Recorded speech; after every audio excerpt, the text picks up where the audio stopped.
Talon, you are. We go back to a time when you were 8 years old. You're in your room with your babysitter, Lyra. She's watching over you while your parents are visiting with your uh, aging grandfather who is deathly ill.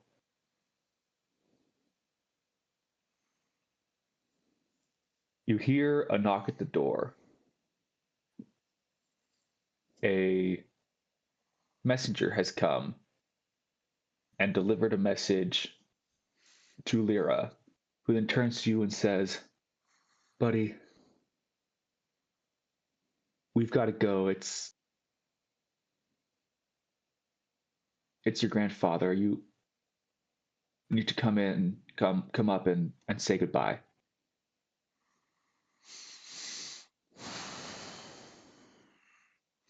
Okay. Talon doesn't fully understand what's happening. He has he understands that his grandfather's sick, but doesn't fully grasp the gravity of it. Um, but goes along with Lyra. Is he in the same house or is he somewhere else? It's in Arcana Magna. You Okay. live in Arcana Magna, and Okay. it's a few doors over. Okay. So she gently holds your hand and leads you to your grandfather's bedroom. Your grandfather is Arthric Fear. In his height, he was the Grand Vizier to King Edwin Pale Valor before the Demon Wars. After the Demon Wars, he settled down and founded the School of Arcana Magna, where he has been teaching young magic users for decades. He also was was appointed as the council representative for the Red Dragonborn, a position he's held since the Dragonborn were first allowed onto the council. He, you've never seen him this weak. He's usually a towering, hulking figure compared to you, but right now he doesn't look anything like the man you usually see. He can barely move. Your mother is holding his hand as he's speaking with her. Your father is on the other side of the bed, who you can't get a read on. He looks at you and says, "Hello, my boy. How are you?" I'm good, grandfather. Uh, are you okay? You you you you don't look the same. He smiles and says, "I am afraid my time on this earth is coming to an end." He looks up at Dareth, your father, and says, "As you know, by law, the next headmaster of Arcana Magna will be my heir. And I am to choose my successor on the council.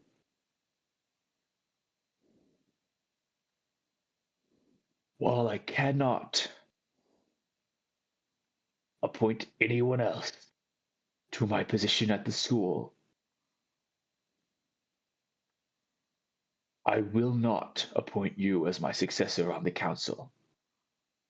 And you see Dareth, his expression has barely changed, but you know what? Roll an insight.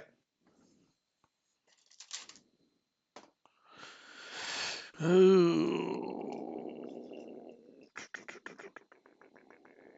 21. Your father is holding himself well, but because you've seen him like this often, Right. just beneath the surface, he is furious. I've seen him look at me this way. Mm-hmm.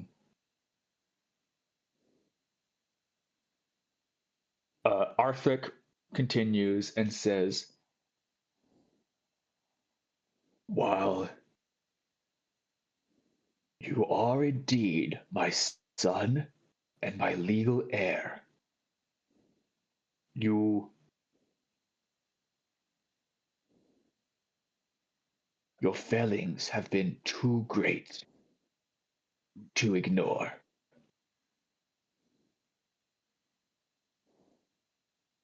My successor on the council," and you see in the corner there's this clerk who's furiously writing like some sort of official paper, waiting for this declaration.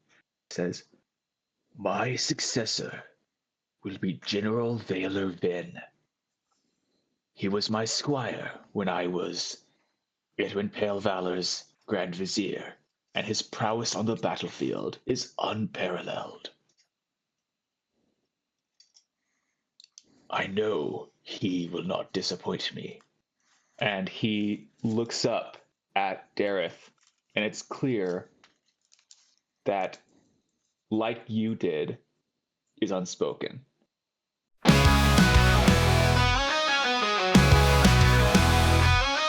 City's got teeth and it's hungry tonight. Magic and metal in the glow of the lights. From the forge to the grid, we're all chasing the high. So grab your sword and tie.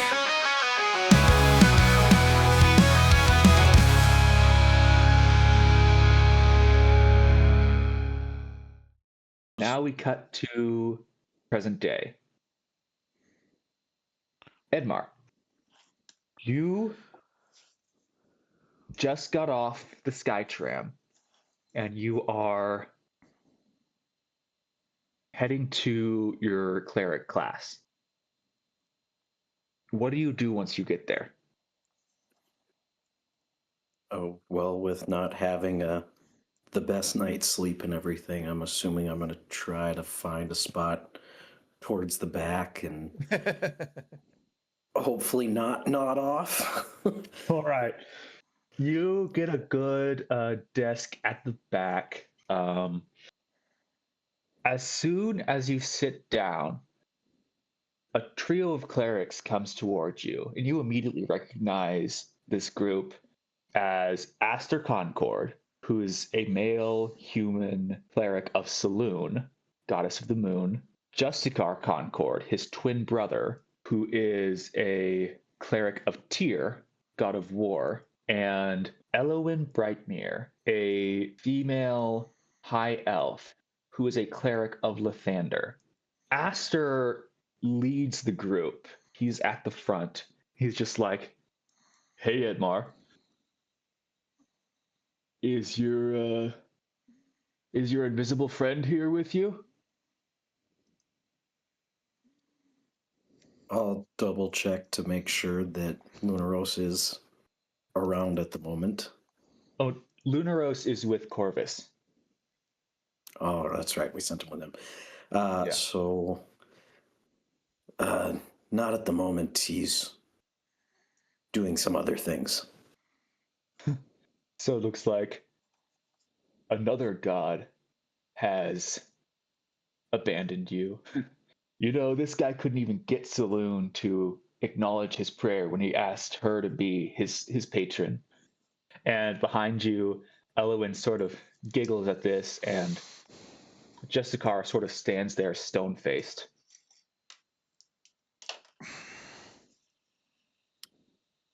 Well, That may be the case, but when's the last time you saw your god?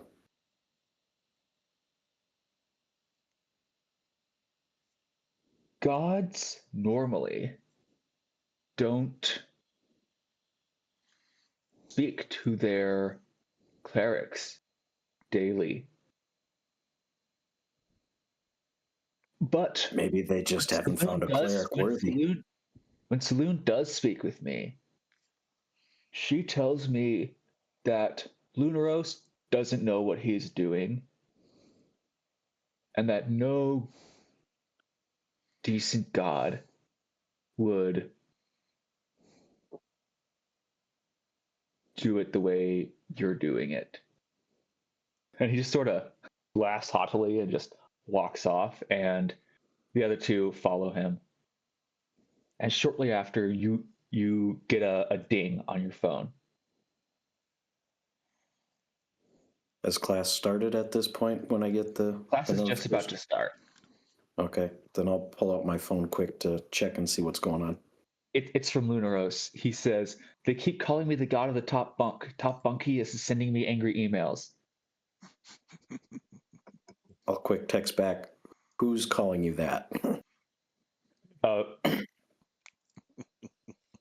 He just responds, Corvus and Noldea, they just asked me to, oh, by the way, I'm supposed to send you these snapshots. And he sends you snapshots of Tanner Vell's research notes. Okay. I'll quick start a group message with those two and just say, hey, stop calling him God of the Top Bunk. It's causing some serious problems. You send the message and it just goes message failure with that little red exclamation mark next to it. I'll keep trying it, but if after it doesn't work a couple times, I'll send a message to Lunaros just saying that I tried to message them, but he must have better service than them because it's not going through. Yeah. You send that message and you don't get a text back. As class starts, your professor is standing at the front of the class. He's drawing different symbols and different motions on the chalkboard, going through different spells, and at one point he looks at you and says, Edmar, would you mind demonstrating this spell for me? Which spell was it that he was talking about?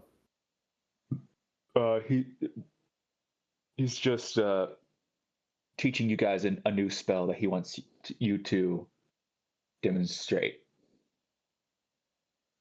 Do I know which spell it is? He's just talked you through how to do it. Okay. So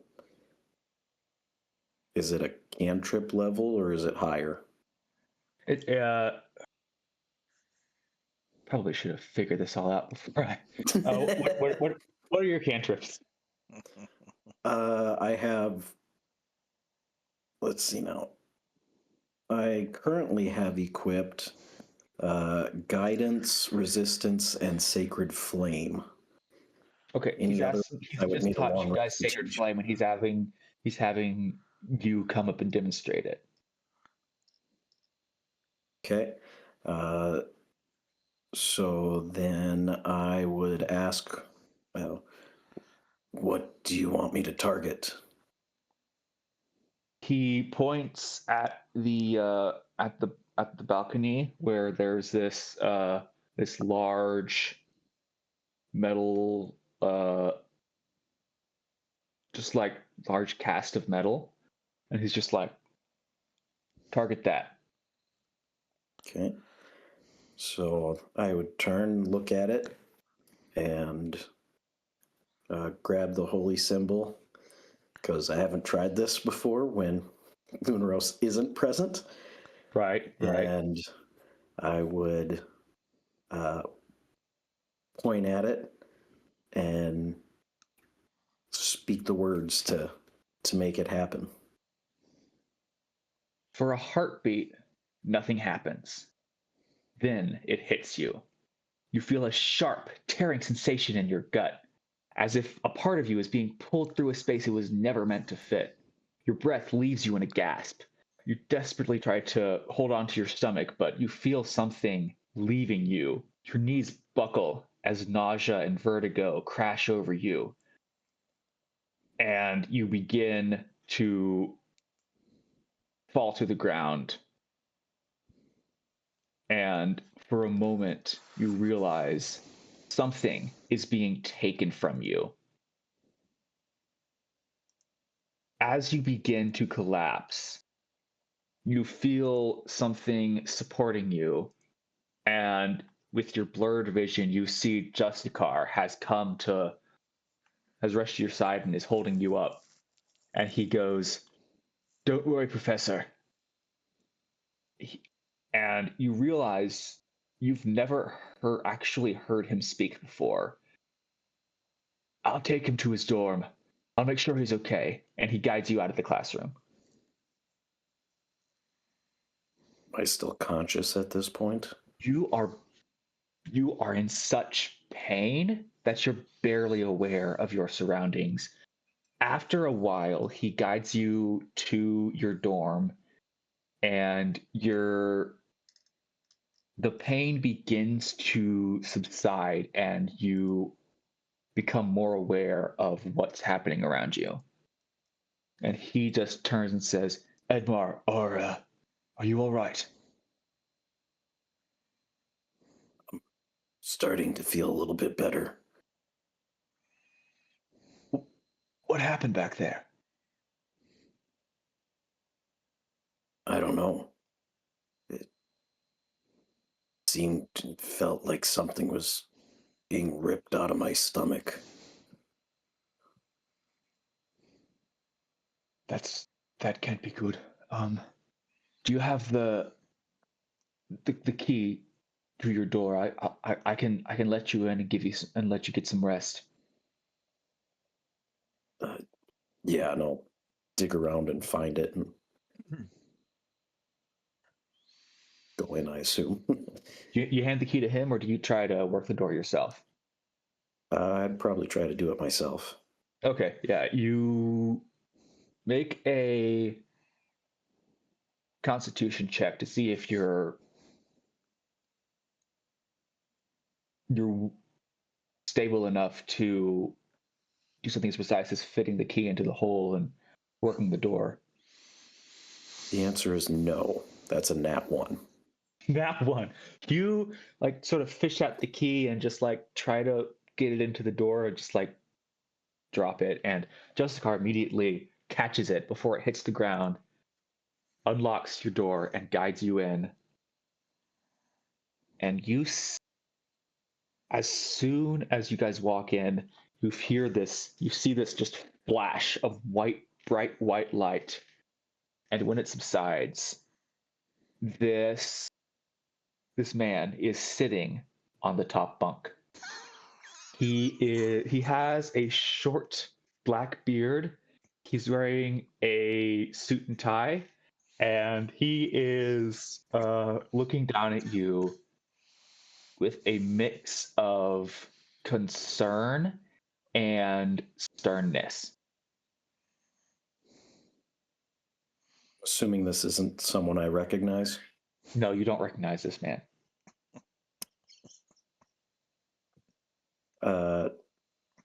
I'll start by looking over at Justicar and do you He see looks the just guy? as confused as you.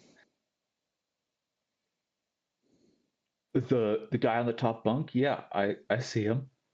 All right, just checking. And you hear Who are this you? booming voice goes, "My name is Top Bunk." Sorry, I forget to turn that off. "My name is Top Bunkius, god of the top bunk. I am also the god of bureaucracy, and we have a problem. We can no longer detect Lunaros. Oh, I thought this was going to be about Lunaros, but It is. what do you mean? Not. He's. We can always detect essence of every single god. About 5 minutes ago, we were no longer able to detect him. Something that can do that is incredibly dangerous. Sounds dangerous. Has this ever happened before? Never.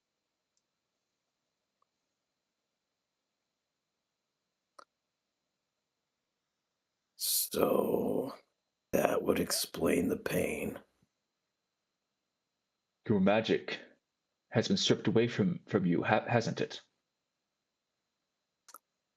I guess I haven't tried anything, but about 5 minutes ago I tried Make an to, Arcana and check. all right.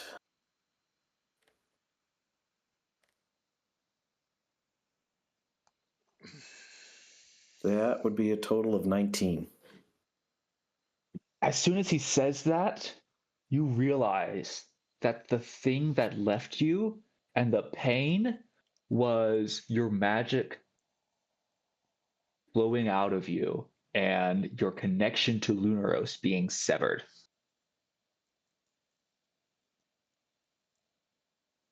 Yeah, now that I'm kind of processing it without the pain blinding me, I can't do magic, and it feels like I'm not even connected to Lunaros anymore. He nods and says, "It is as I feared."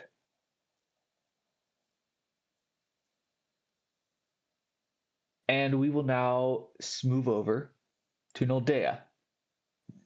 You are exiting the catacombs just after splitting up with Corvus. Right. What you have the tablet stuffed under your cloak. You're still wearing the monk robes. And what sort of mindset are you in right now? Are you trying to get out as fast as you can? Are you trying to keep it casual? I do want to get out of the monastery complex with all prudent haste. Okay. So like I do not want to stick out, but I do want to purposefully and without delay make my way out. In the in the firm conviction that Corvus is right behind me and everything is going to be fine. Right. Right. So with that in mind, you are hastily departing. You've just left the catacombs. You're walking towards the entrance when you hear a voice behind you. Initiate. I'm going to keep walking because I'm not an initiate. Pardon me. If you have a moment, your help would be welcome. And you hear footsteps going towards you. I'm gonna do my best to ignore this and just like keep on heading toward the gate because I don't want to be disturbed by anything. I don't need to help anybody. That's not my problem. All right. On your way, where are you heading now that you're out of the monastery? Let's see. So I need to get this. I need to get this to Talon. Like that's who needs this information that I have. So you're going to go straight to Talon, or are you going to wait for Corvus to exit the monastery? I can wait for Corvus for a minute. Yeah, that is something that I would probably. Now Yeah. you do still have this I'm guy gonna. going after you, so if you wait, he's probably going to catch up. Oh, okay. I thought. From what you said, I thought he gave up. Um. No, you've just walked out of the monastery. If you proceeded, he probably wouldn't follow you too far, depending on how urgent he Right. was. Right. Okay. No, I'm gonna do what I otherwise would have done without knowing that, because my assumption was that he had given up and he was not still following me. Um, I would try to I would try to take up a position somewhere, there close to the exit or the entrance to the monastery, where I could watch the gate but not really be readily noticed. And I'd All also right. be wanting to get rid of these monk robes as quickly as I can as well. Okay. So you probably head towards where you stashed your regular attire. Yeah, sure. Um, as you go to where you can keep an eye, you see the monk who had called after you exits the monastery, and he's continuing to follow you. Now that you see him, you immediately recognize this as Guy John Quinn, who was the master of Theodos Ve, who was your teacher when you were Right. an orphan, and he was also responsible for the destruction of Kael'Zor and Kael'Zor's army. Okay. So I know that would he would recognize me if I turned around It's and been 8 years. okay, so maybe not. You were a child then. Yeah. Okay. Um Dish. All right, so he's like if I try to evade him, like he's easily going to be able to keep up with me and follow me. Like I'm not going to be able to hide from him. Most likely, and it'll probably be more suspicious that you're Yeah. running away.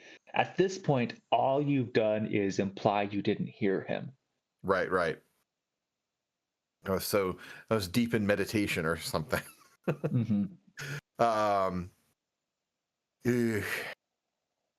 If I go for my civvies now, he's gonna know that I was not supposed to be there. Mm-hmm. But I have no idea if he's involved with the stuff, and if he catches me with the tablet, it could be super bad news. Um,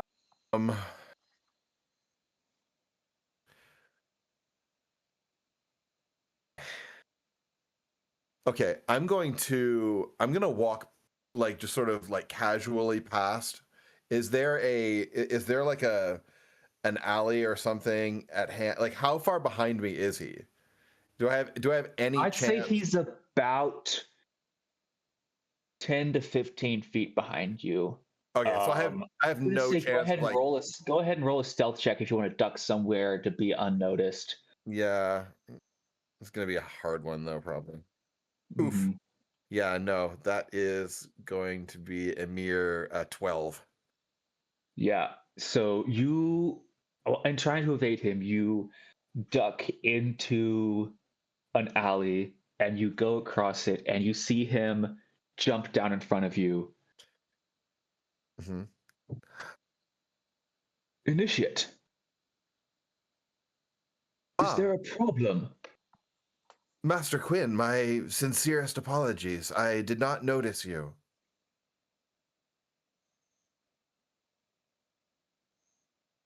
He takes one long look at you, nods his head, and says, I understand.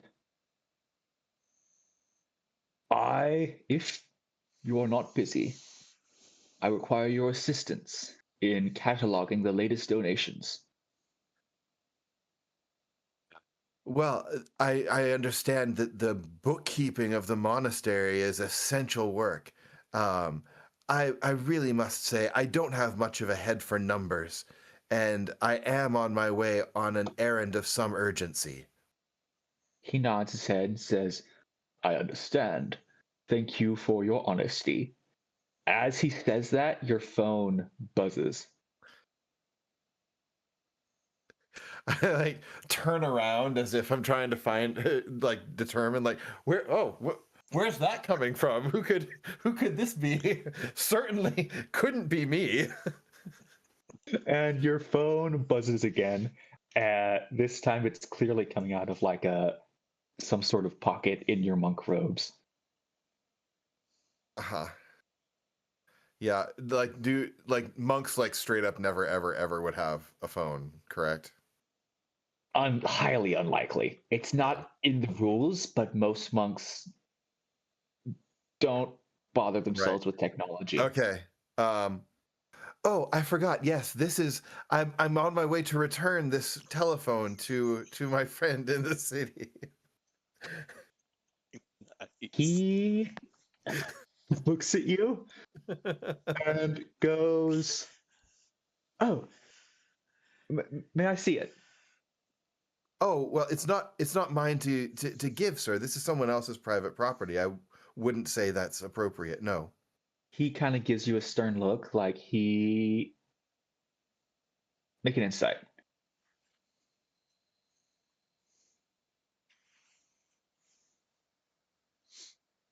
14. He's not about to let you get away because he is highly suspicious of you right now. He is going to continue to dig into this. Mhm. And you know you cannot take this guy in a fight. He's like a Right, level no. 20 monk. Yeah, of course. Let me just answer this. It could be very urgent. And I'll, Very well. And answer you the you see phone. two texts on your phone. First one is from Edmar. It says, "You guys need to stop calling him the god of the top bunk." Uh-huh. Second one is from an unknown number. All it says is, "Noldea, Corvus has been captured. He is on the move." Am I supposed to understand that that Corvus is being moved after having been That captured, is or all the someone else text is on says. the move? Okay. That is what the text says. Mm-hmm. Um,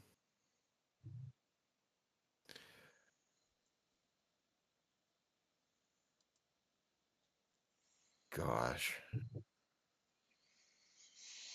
Can I make a history check to remember what people have ever said about uh Guy John Chin, Guy John Quinn? Jaigon Quinn? If I if I think that he would be, because I know that I am like literally out of options here. Um, if I think he would be trustworthy to like actually just come clean about the situation, because now Corvus is in danger. Like I'm not getting away. Here's what you know about Guy John Quinn. Yeah. Guy John Quinn is a modern legend in Civitas Arcana. Oh right, because he took down the He army took of, down Kael'zor, yeah, who would have destroyed the city if he hadn't. You right, know he was Theodos's master. You don't know that Theodos is Corvus's master.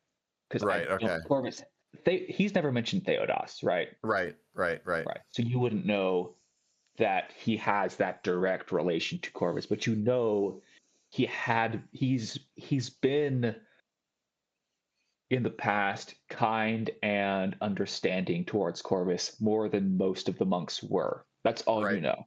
Okay. All right, then in that case, after seeing this, now I know like there's no messing around, and we have to like make something happen here. So I'm going to, I can't remember. Is there like a hood with the monk's robes, or Is there a hood with the monk's robes? See, I have an image of what you look like in your robes. Let me see if I can I didn't remember if pull we were that hooded or not, up. because Um,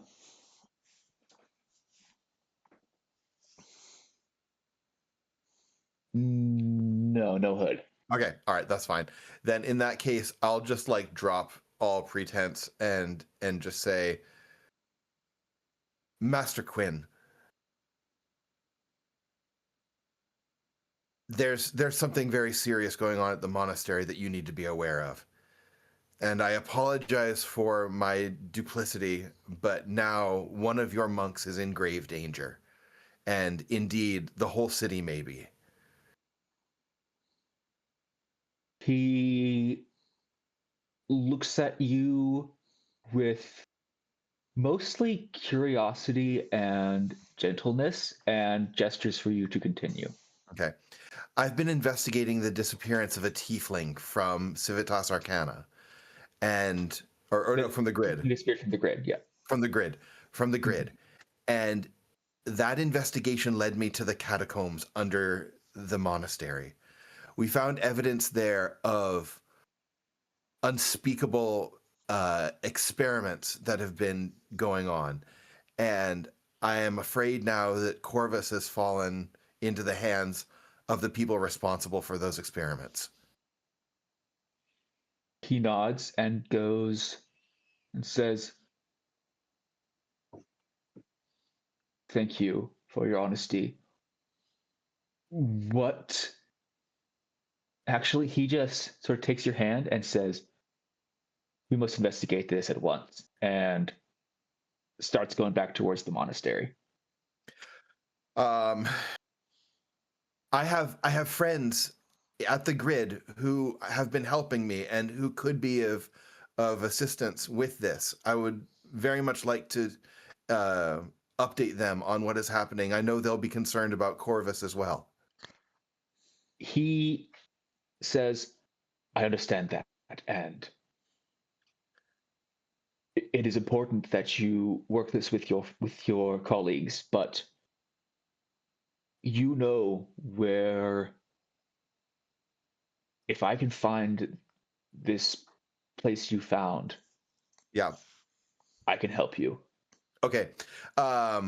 Then yes, I will come with you. Let me just send a message while we are on the way. All right. Okay. So then, as we are, I try to fall in like behind him, and like follow him back to the monastery. And I take out my phone to like text message. As we pass by where my civvies are, I want to surreptitiously try to place the tablet in that same hiding spot. Make a sleight of hand check. Yeah. Love that. Yeah, that's a 21. Okay. Nice. If he notices, he doesn't react. Okay. So I'm texting Talon and telling him we found telling him, let's see, what am I gonna say? So you're just texting Talon. Yeah, not Edmar. yeah. To Talon, we found evidence of something crazy in the catacombs.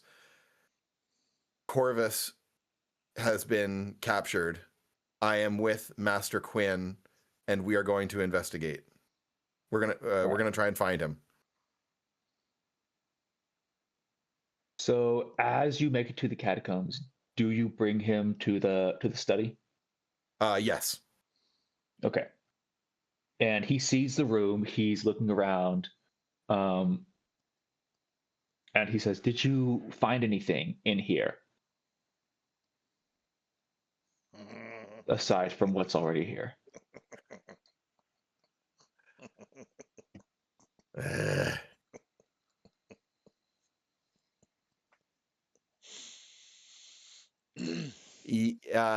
Let's see.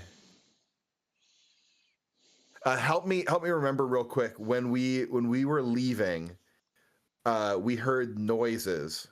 And You heard that voices was down the hall, down the and hall. Corvus went to look after it. Right. Okay. Yes, Corvus has it. We found research notes about the He nods experiments, his and head and says, which way did he go?" I point him down the path of the catacombs where we branched off.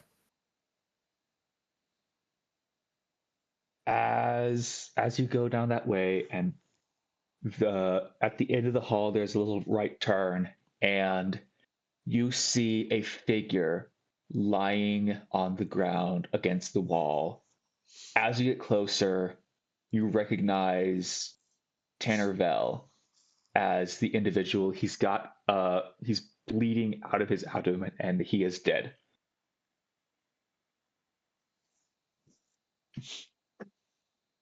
Okay, and sorry, I know him. How? You asked him about Zelith when you were investigating the three different suspects. Oh, is he the other student? No, he's the teacher. Oh, the teacher. Oh, okay. Right. Yeah. Master, this is a teacher from the grid. He was he's one of the missing students' instructors. He immediately goes to pick him up and goes, "We need to bring him to Arcana Magna as fast as we can. They may be able to revive him." And he rushes along out of the catacombs. Mm-hmm. Do you follow him? I know I should follow him because whoever took down I know Corvus easily outmatches me in terms of combat ability, and I am sure that I would not be any match for anyone who was able to subdue Corvus. So yeah, I'm gonna follow him. All right. He goes to the sky tram, and people see, basically what they see is Guy John Quinn carrying a dead cyberneticist with another young monk following behind him, and they immediately just like get out of the way because Right. the renown that he has. And he goes up to one of the people and says, "I need high-speed transport to Arcana Magna as fast as possible. This man must be revived." And he makes a couple quick calls and gets you immediately on the sky tram that zooms Yeah. over to Arcana Magna. While as we were making our way to the Skytram, would it have been at all possible for me to retrieve that bundle? Most likely not. Okay, that's fine. I guess, yeah, I'm just gonna say everything was going too fast. You needed to be able to. Yep. I need to, in that case, I'm as we're on our way, I'm gonna text the Fox and tell her there's a bundle hidden near give her the location near the front of the monastery that must be retrieved and returned to my dorm at Arcana Magna, or no, at the grid. You immediately get a text back that says, "The grid is being watched. I will send it to Drackles." Okay, I reply with a thumbs up emoji. All right.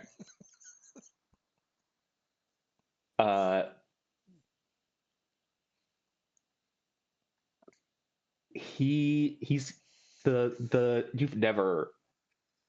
had no idea the Skytram could even go this fast. It usually goes at a slow and steady pace, but it's like zooming on the tracks at high speed, and you get there in like less than a minute, whereas it would usually take like 20 minutes. Wow.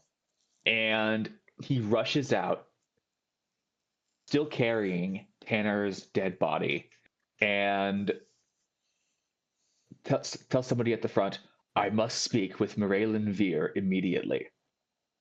And they immediately talk what's going on and run to get Morelin, who comes out and says, Master Quinn, what do you need? And he says, I need you to cast Revivify on this man.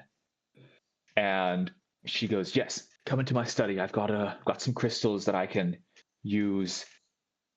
And you lay him. They go into her study. He lays Tanner on the table in her study, and she says, I need to be alone to perform this spell. Do like I know that we sort of have implicitly suspected the archmage of being involved with this. Sorry. I think we mostly, I'm not sure if we've really done that in character or like had that conversation. Like, would I be like suspicious enough of the archmage to suspect that his wife might also be involved, like realistically at this point? That's up to you. I'm just trying to remember if we've had enough of those conversations like in character with me present to for that to be like an even semi-rational conclusion for an Oldea. I'll say. Can you guys help me out with that? Have we? I don't think that. You did say that you thought maybe Blaze was Dareth. I don't know whether that was an out of character joke or an in character investigation supposition, but Right. that's up to you, honestly. If you guys think you discussed it, or if you think that Talon would even have said that. Okay. In that case, what I'm gonna do. Suspicious of everybody who you don't know. Yeah. In that case, what I'm gonna do, can I use a sleight of hand to try and like leave my phone making a video recording in her office? Yeah, go ahead and roll sleight of hand. Oof. That's only a 14. All right. As far as you can tell, she doesn't notice the phone. Okay, sweet.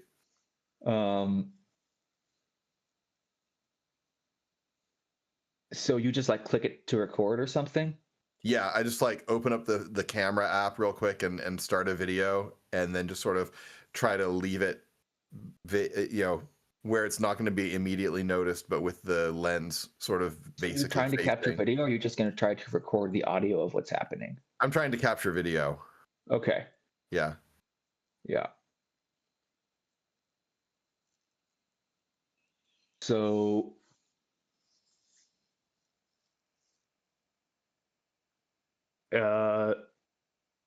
while you are waiting outside her study, you now have a moment alone with Master Quinn. Is there anything you want to say while you're there? Are you just going to stay in silence?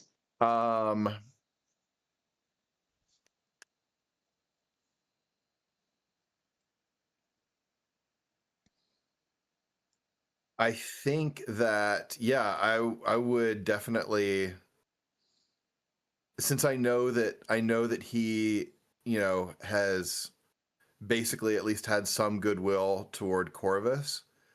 I'm going to ask him a little bit about the whole, and he knows that I'm investigating the disappearance of the tiefling. Mm-hmm. So yeah, I will ask him. Hold on, I'm just going to pull up my notes here real quick. Yeah. Master Quinn, this tiefling whose disappearance we've been investigating, his name is Velith Saran, and it's possible that his research, his studies may be somehow connected to the experiments that we found evidence of in the catacombs. He nods and says,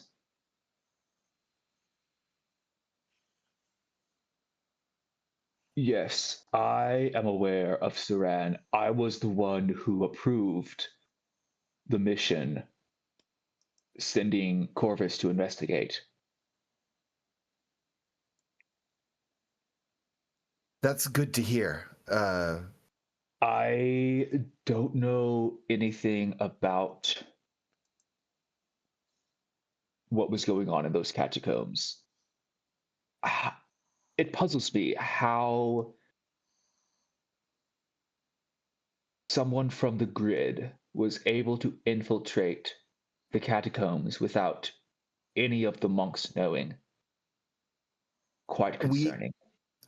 Corvus and I together looked at some of those research notes, and an assistant was mentioned.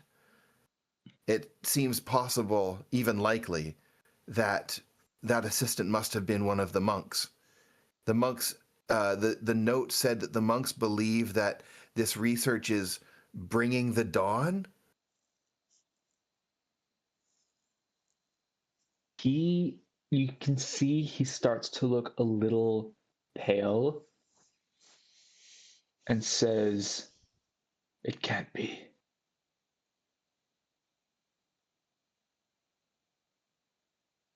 And What can't be? after What?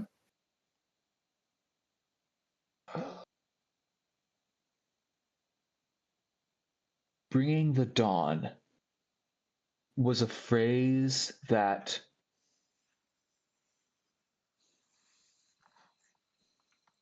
was often associated with my former pupil, Kael'Zor. Many monks worked with him in his uprising. It is possible they were not all part of his army when I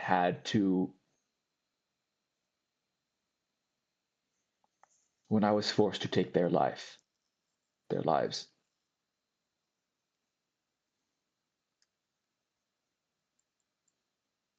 Is there any way to find out who might still have sympathies towards Kael'Zor's teachings?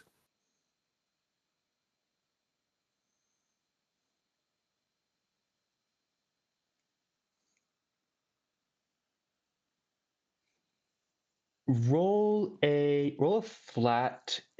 Yeah, no, just roll a history check. Okay. Ugh, nope.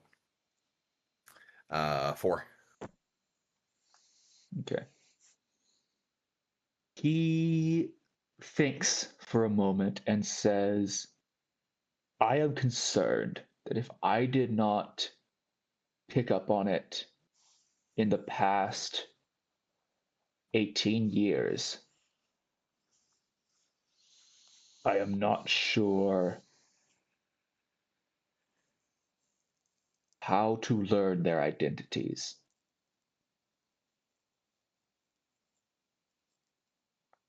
I'm sorry, did you tell him that Corvus had been captured or just that he...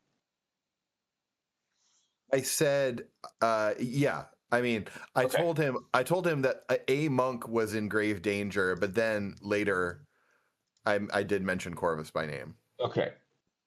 And he just says it is imperative that you find Corvus while I will investigate the monastery. And he pulls out a piece of paper, writes something on it, and says, this is my phone number. Call me when you find something. Are you surprised that an old man like me has a phone? I've seen many strange things, Master Quinn, and I do better when I suspect that. Sorry, that came out super lame. Um, I'm not surprised by much anymore. Let's say it that way better. As you finish that conversation, Moraylin walks out and says, I'm sorry. It has simply been too long since his death for the Revivify spell to work.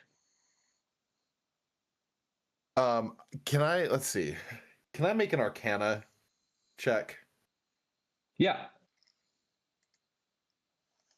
That's a 17. All right. Would I feasibly know like the limitations of the Revivify spell? Let me think. So it takes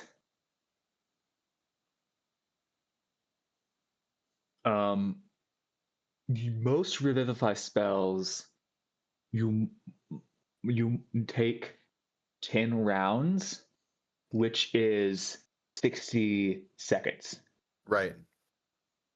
Certain high level wizards are able to do it when it's longer, but not by much. Okay. All right. So it's not necessary that she's lying. Right. Or yeah. She could It's easily be definitely telling the truth. been longer than a minute just getting here. Yes. Yes. Okay. Right. Okay. So she's probably not lying about that. And he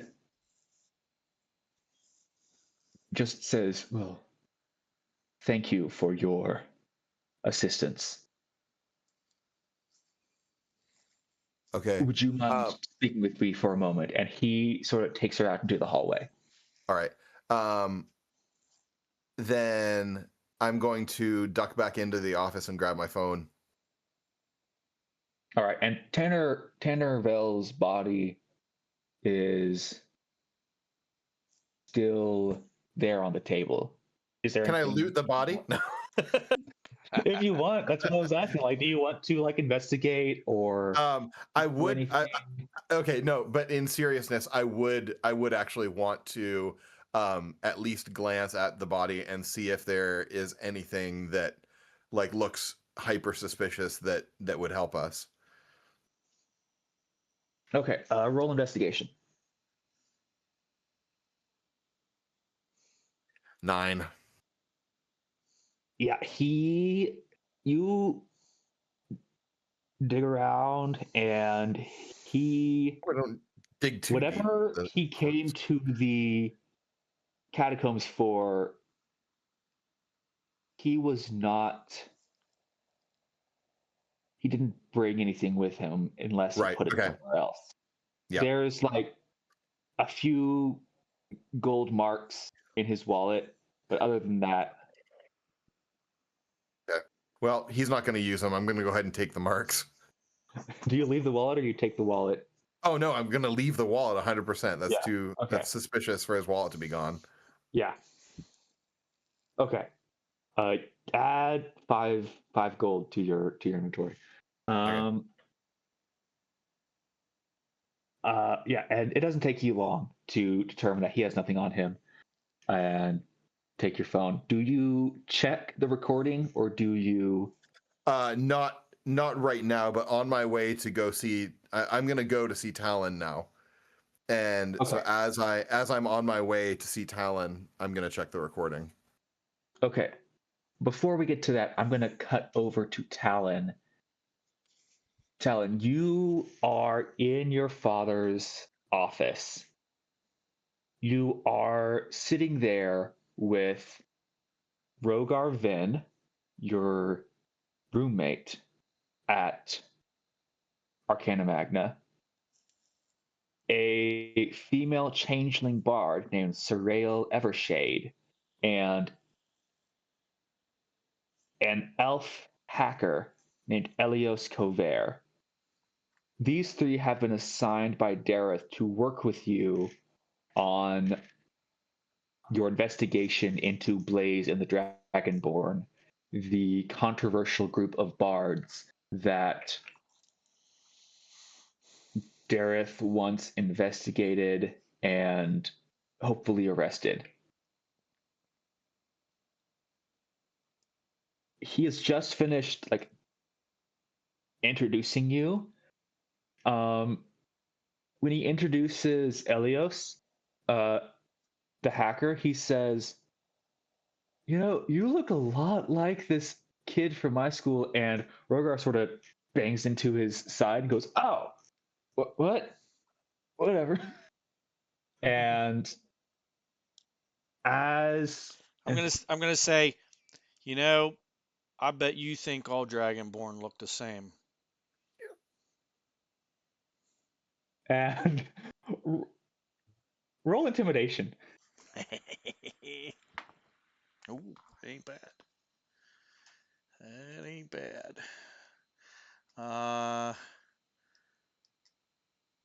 17. Elios just sort of makes himself a little smaller, just goes back to tapping away on his tablet. Dareth says, well, I trust you to work together to find these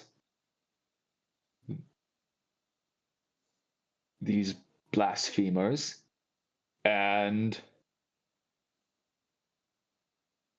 you are dismissed. Talon, will you wait for a moment? And as the others leave, I'm assuming you stay behind. Yes. He looks at you and says, in 3 days, these halls will be hosting a banquet for Silurian Day.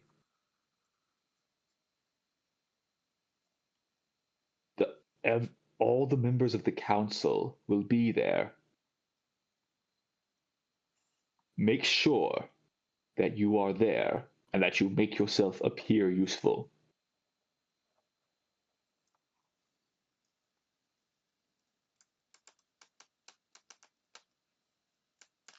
Yes, sir. You are dismissed.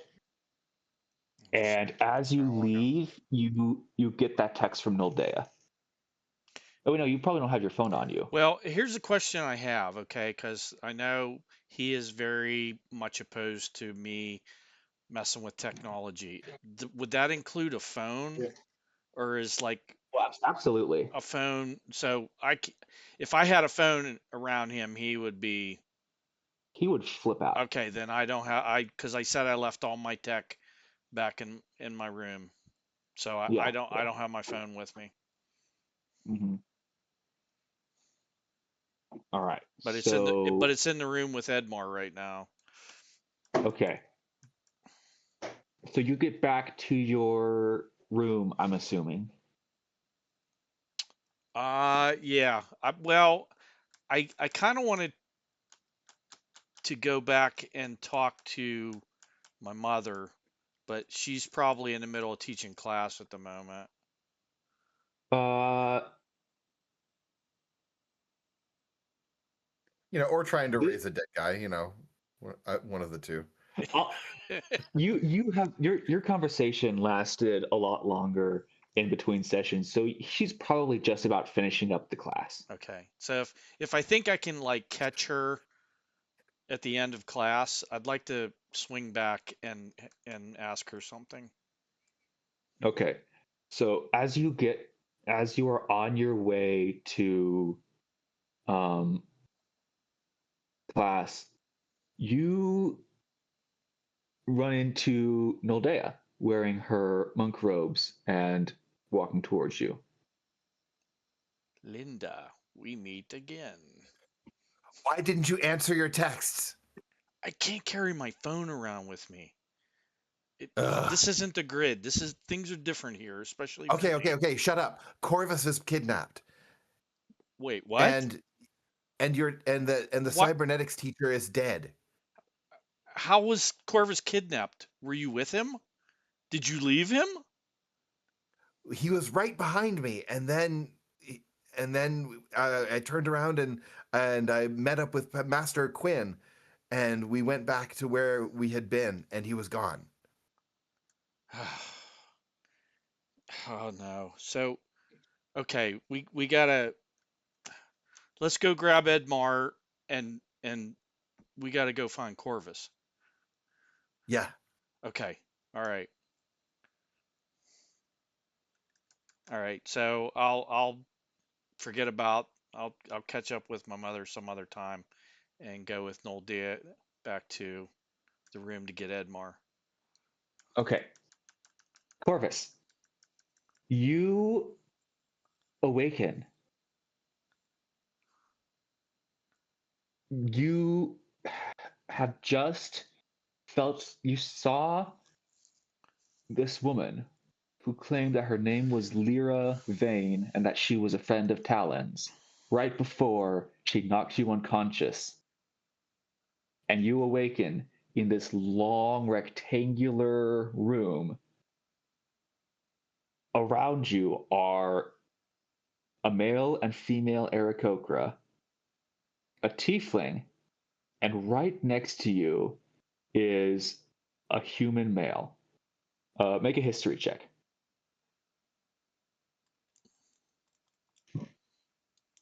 That is a grand total of 22. 22. Awesome.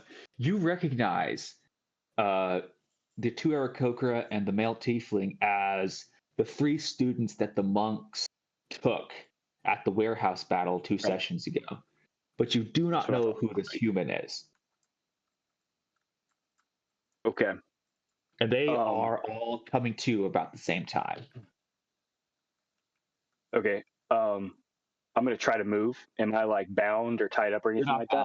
At all. You're just in the room. The room is fairly elegant. It's got like chairs and couches and some stuff, but it's there are 2 doors on either end, and that's pretty much it. Like some chairs, 2 doors on each end with little windows in them, and that's about it. Okay. You said everybody's coming to at the same time. You're right. You come to first, and then they all kind of wake up right after. Okay. While they're waking up, I'm gonna go see if I can open the doors. Awesome. Which door do you go to first? The one on your right or the one on your left? Let's hang a Ricky. I'll go the right side. All right. The door is locked, but there is like a tinted window that you might be able to see something through. All right. I'm gonna try and see if I can peek out and see anything. All right. Do a roll of perception. That is there. Okay. Oh, that's a 5. Okay. You see, it's very fuzzy, the glass. It's not meant to see through, but you do see a figure moving around in there. Okay. All right. I guess I'm gonna turn back and see how everybody's doing. All right. Who do you go to first? The tiefling I'm looking for isn't there, right? No, the tiefling there is the one who got taken at the warehouse, not Vila Saran. Okay. Okay. Make an insight check real quick.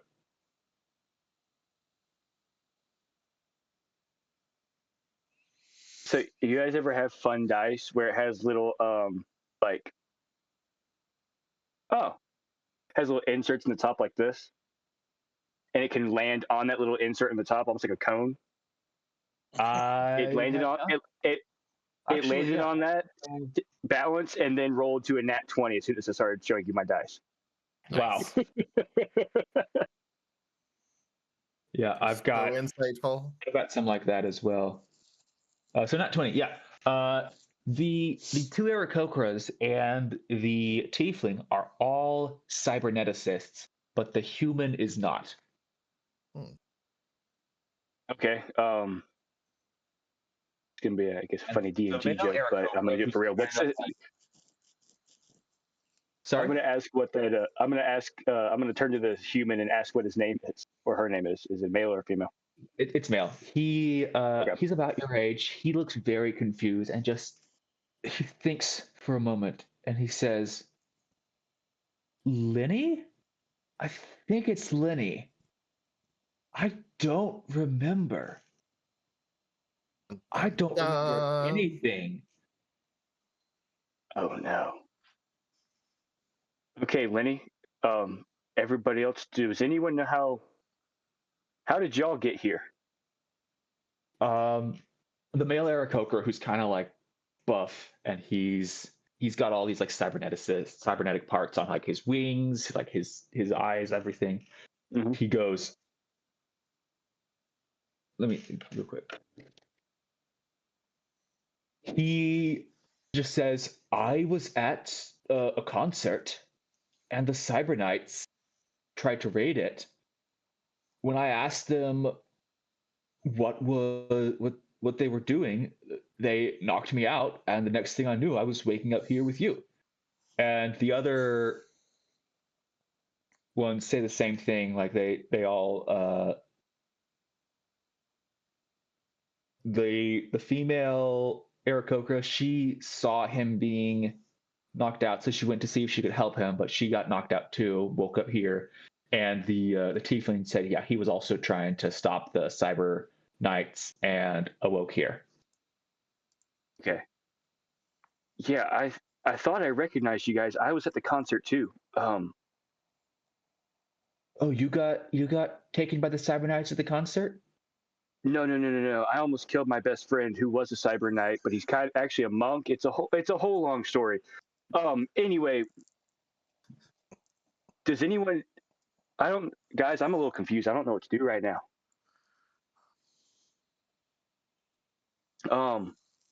The male. Is everybody? Sorry, go. You got it. By the way, my name's Telric. What's your name? My name's Corvus. I am a monk. I was investigating some stuff, and I guess now we're all here together. What stuff? What were you investigating? It was a tiefling who was gone, who disappeared from the grid. Not Serene, right? Were you investigating Seren's disappearance? Yep. I was wondering what happened to him. Did you guys know him? Only by reputation. Okay. I just kind of assumed that one of his fights with Arvin got violent and he killed him. Yeah. Arvin's an interesting character. Interesting. Yeah. Roll a history check. Anyway. 17. As you mention Arvin, you remember the chip that Arvin gave you and realize you still have a bag with all your stuff. Oh. Okay. Is there anything in here that I can wait? What? All my stuff? All the stuff that you brought with you, like your phone's still there, your spear is still there. They brought all your stuff here with you. Sweet. Let me check my bag real quick. I need to. Yeah, your phone's in there. The chip that Arvin gave you is in there. And you remember he told you that if you needed him, you could plug it into the phone. And that's right. Oh, this is legit. Yeah, I take that chip out and I shove it directly into the phone. As you do it, you hear Talon's voice saying, "Whatever you do, don't use that chip." And I just sorry. You already did. I look down. I'm like, sorry, Talon. Desperate times call for desperate measures. And you, as soon as you plug it in, you just hear this low like, beep, beep, beep, and it's just like a little like low like continuous beat. I was looking around and be like, all right, guys, help is on the way. Just stay calm. Oh, I forgot. You just said Arvin's on the way. All right, we can trust him. It's okay. I think he saved me back at the warehouse at the concert, so I trust him.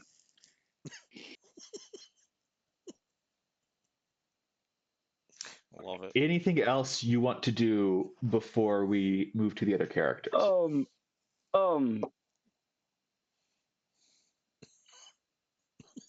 They were all knocked out for the last 48 hours, or at least It wasn't 24 48 hours. No. They Just got overnight, taken right? shortly after midnight, and you That's got right. them That's around right. like 4 or 5 o'clock. So they Okay, were out so for it's like only been 5-6 hours, or however plus however long you were out. okay. I'm gonna ask them. So okay, does anybody have anything like you guys know how Arvin has that giant cannon that comes out of his arm? Does anybody here have anything like that? Anything of use, like like inside of you, or like it's a part of you?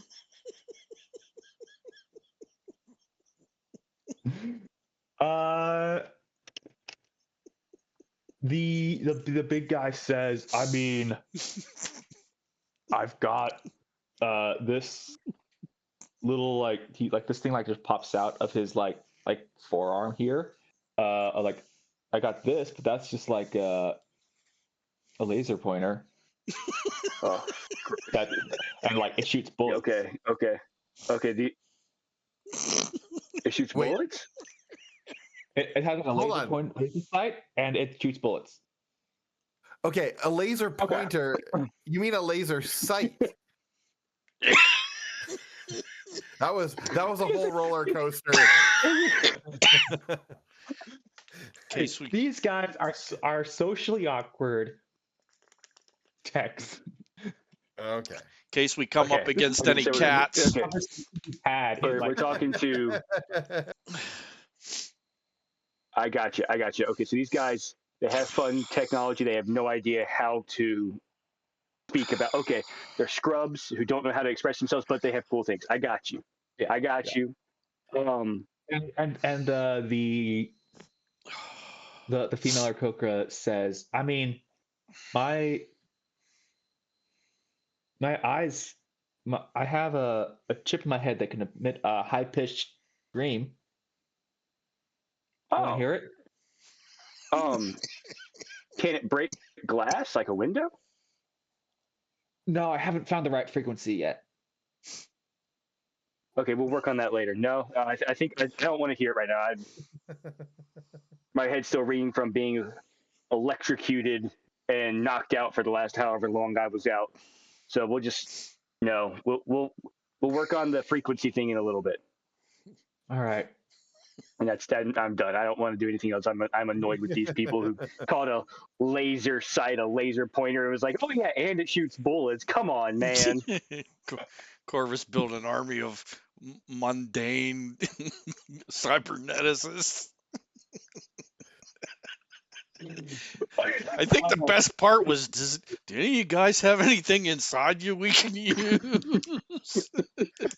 Look inside yourself. It came out weird, man, but it was great though. It was so Corvus. It was so Corvus though. It just was so Corvus. It was great. Remember, he's a simple man. He swings a stick that's pointy. That's his whole thing. I think the title of the episode, I have a laser pointer inside of me, ... Also, it shoots bullets. Awesome. All right. So, Talon and Althea, you get over to your dorm where you find Edmar, Justicar, and Top Funkius. All right. Hi. Edmar, friend of yours? More like a friend of your guys's. This is Topbunkius.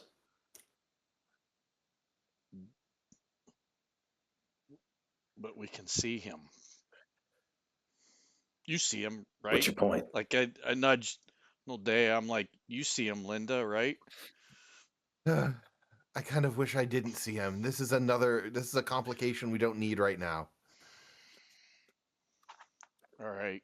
He's still You guys sitting can call it a on the top. complication, but Lunaros has disappeared, so Wait, he was supposed to be.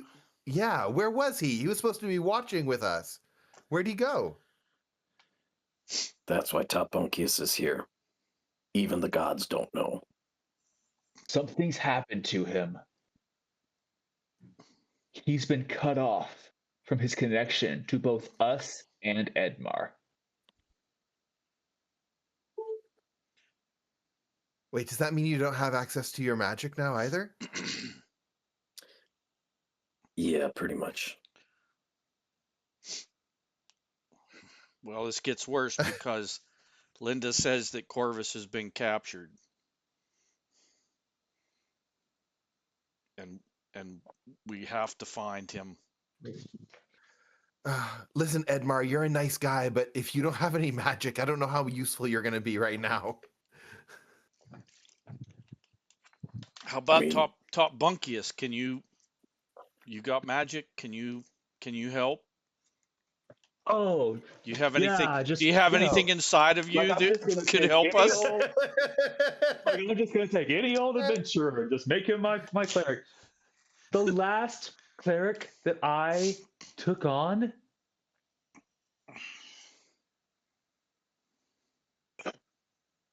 wasn't pretty. It did not end well. So, what you're saying is And this is your you chance are- to redeem yourself. Roll persuasion.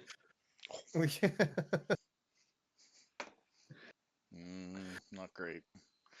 15. I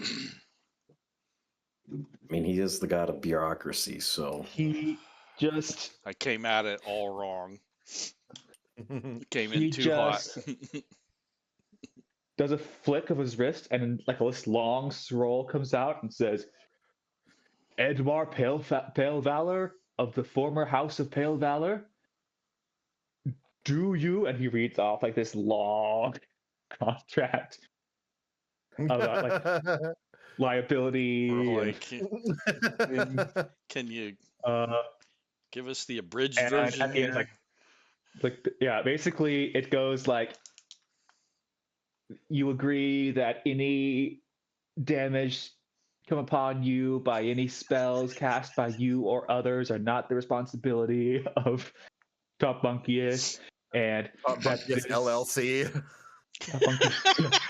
that this partnership is temporary pending your return to Lunaros, and can be ended by Topbunkius for any reason, and he does not have to give a reason. It's basically like an employee contract. It's an at-will cleric. Okay, Yeah. got it. Yeah, he's an at-will cleric. It's like, sign here. can we change this clause to say that I can also cancel you being my god at any time that I so choose? We gotta go. I mean, that's good. Yeah, I got that here, like in the standard. In the Oh, standard. I'll be honest, is- I didn't actually read it.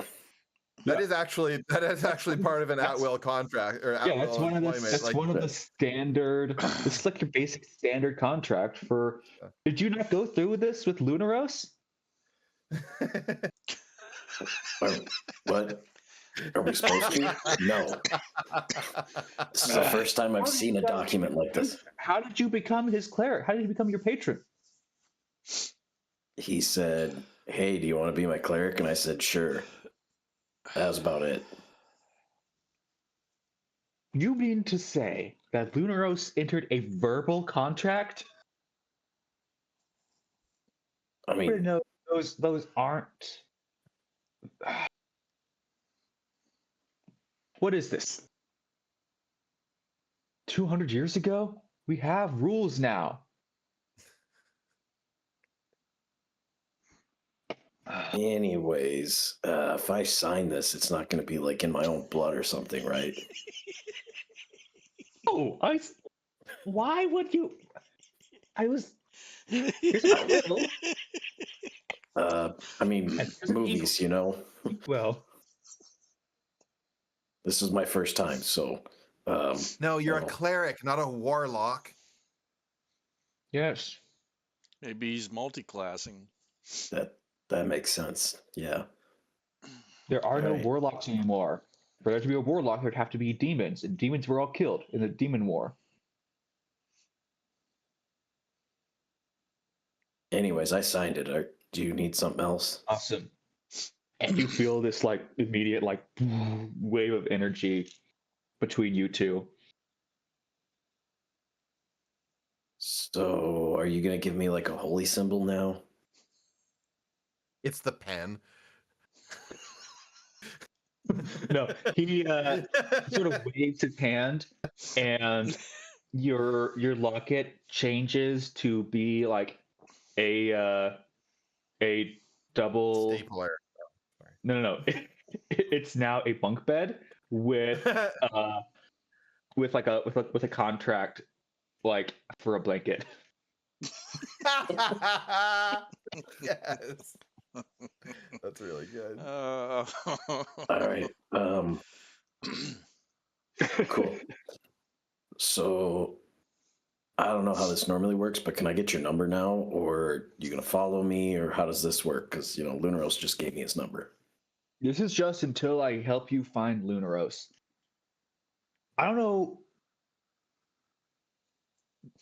what happened with Lunaros. Most gods don't have cell phones. I emailed him on my computer because I have access to my computer because that's part of my domain is bureaucracy. So I can do emails. Is he the god of the Okay. text? So, what's your email address?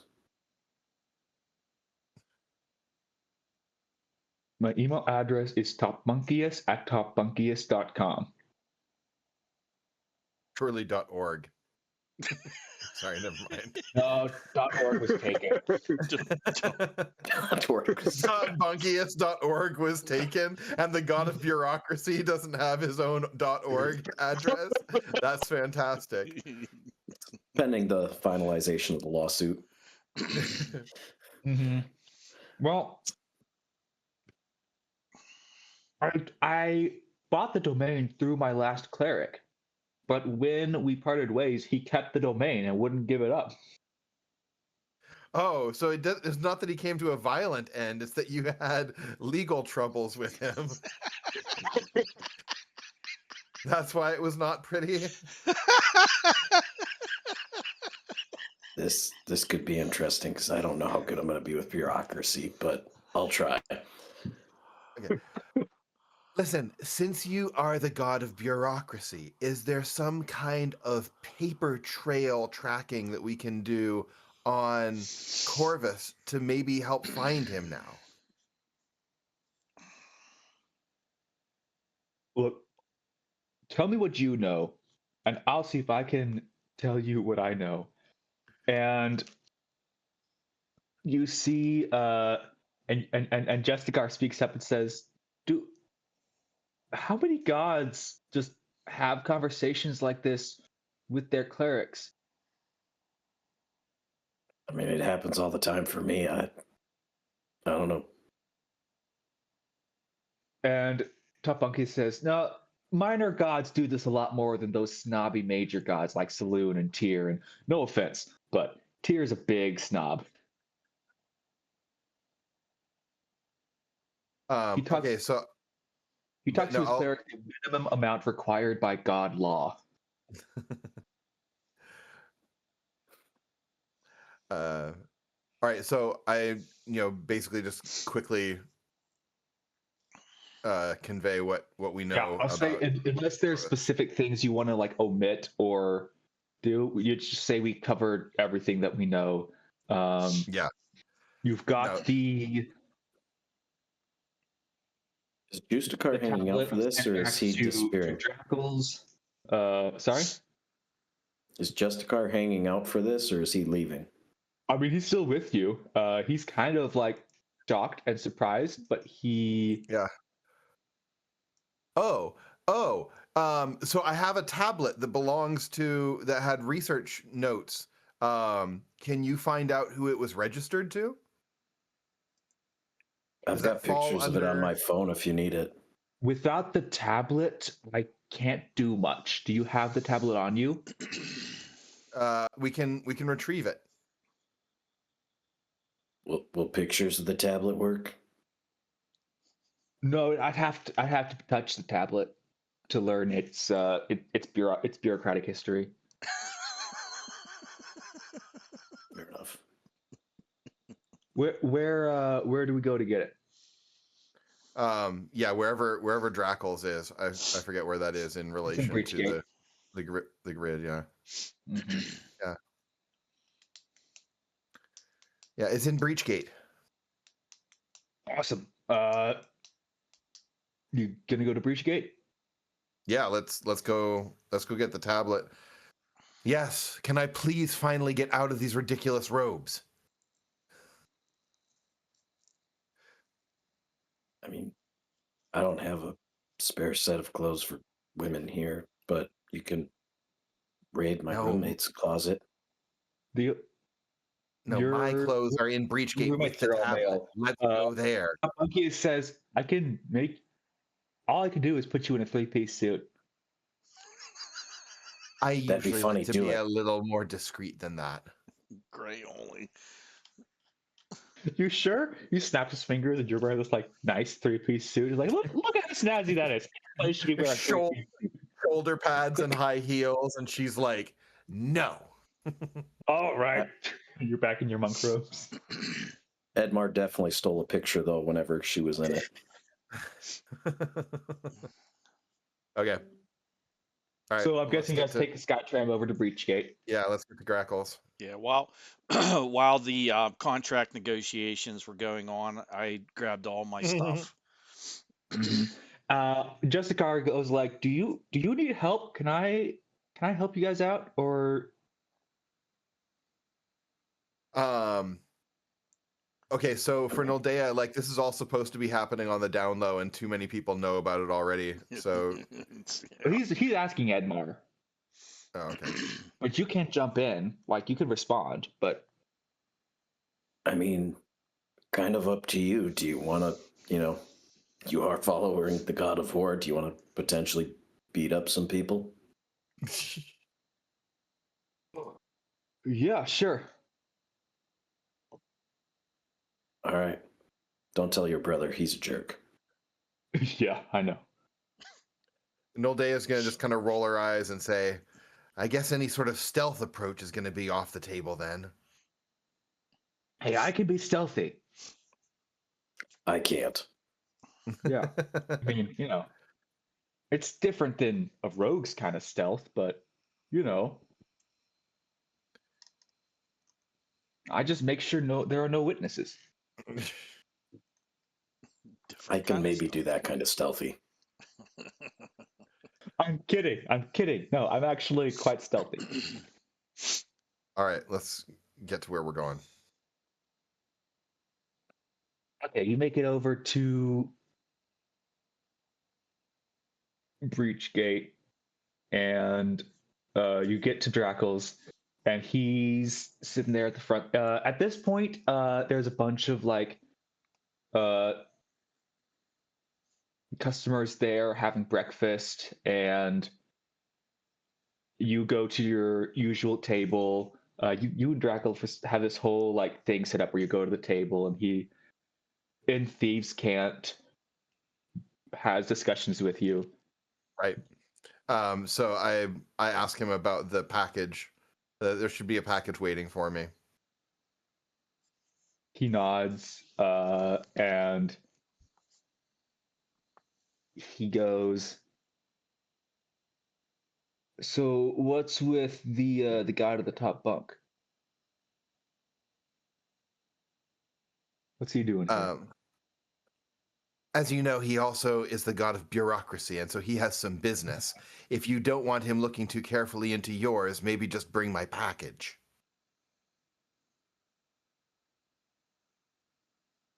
I can't bring it out the front. You're gonna have to go in the back. Right, of course. Yeah. Go through the back. I'll unlock the back door for you. Yeah. I think it better just to leave everyone else there at the table, and I'll go grab the package, and then we can keep moving from there. Or Okay. yeah, because we just needed to get the tablet, and then we can. Oh, but Top Bunkus is with us. Mm-hmm. Is that right? Okay. Yeah, you guys could just all go to the back, or you could come back with it, whichever you think makes more sense.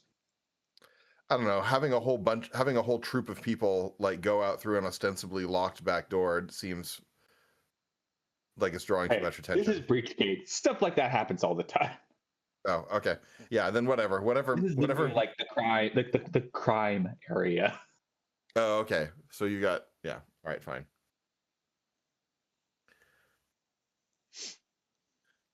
Yeah, then let's all go. Yeah, then probably I don't want to be out in the back alley by myself anyway. Also. Yeah.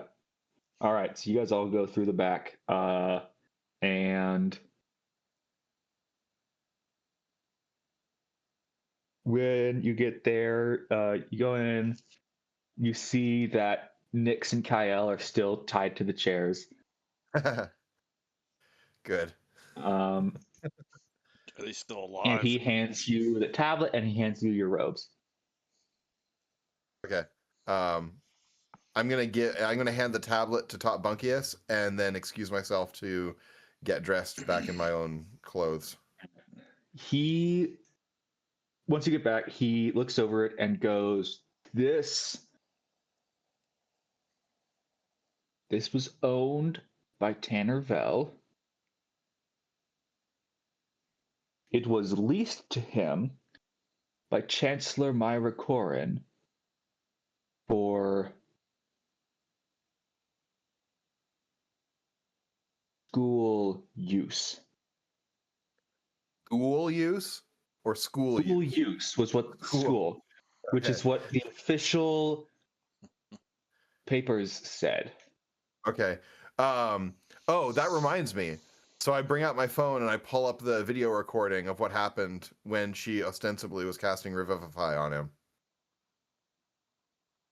Yeah, you see her. She's got him there. She's got all these like wards around to get ready to prepare the spell. And she goes into her closet to get crystals. She's there for like maybe 20, 30 seconds. Comes out, attempts to do the spell, and nothing happens. And then she comes out to talk to you guys. Okay. So nothing actually suspicious. Do I see this? As far as the video shows. Yes. Yeah, okay. I'm showing it to everybody. All right. I'm like, dude, you're recording my mother? I had to be sure that she wasn't doing anything untoward. And Top Monkey just goes, what teenager hasn't recorded their friend's mother? Weird. Anyway. TMI. Man, this is a weird day. I know I'm running on low sleep, but man, things are getting really strange. Okay, so Tanner Vell was the person who was running the experiments. As far as you can tell. The tablet belonged to Tanner. Right. And he would have been using it and writing down the notes, yes. All right. So, DM, based on the stab wound I see in Tanner Vell, based on the information that he was running experiments, and based on the vision I had that I recognized the voices, but couldn't place them. Can I roll something to put 2 and 2 together here to realize that Tanner was in my vision? Yeah. Roll a flat wisdom or insight.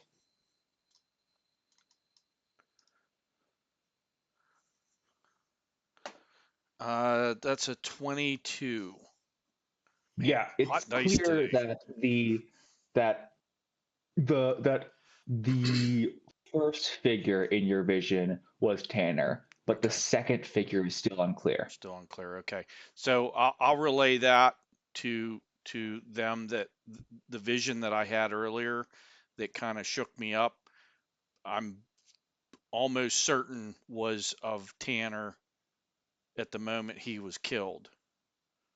But so you saw this before it happened. Well, I mean, we don't know when it happened. I might have seen it as it happened. No, make an insight or perception. No, just an insight check. Yeah. I don't know anything. Okay. It's a 1. Okay. Yeah, I think without Corvus, we can't.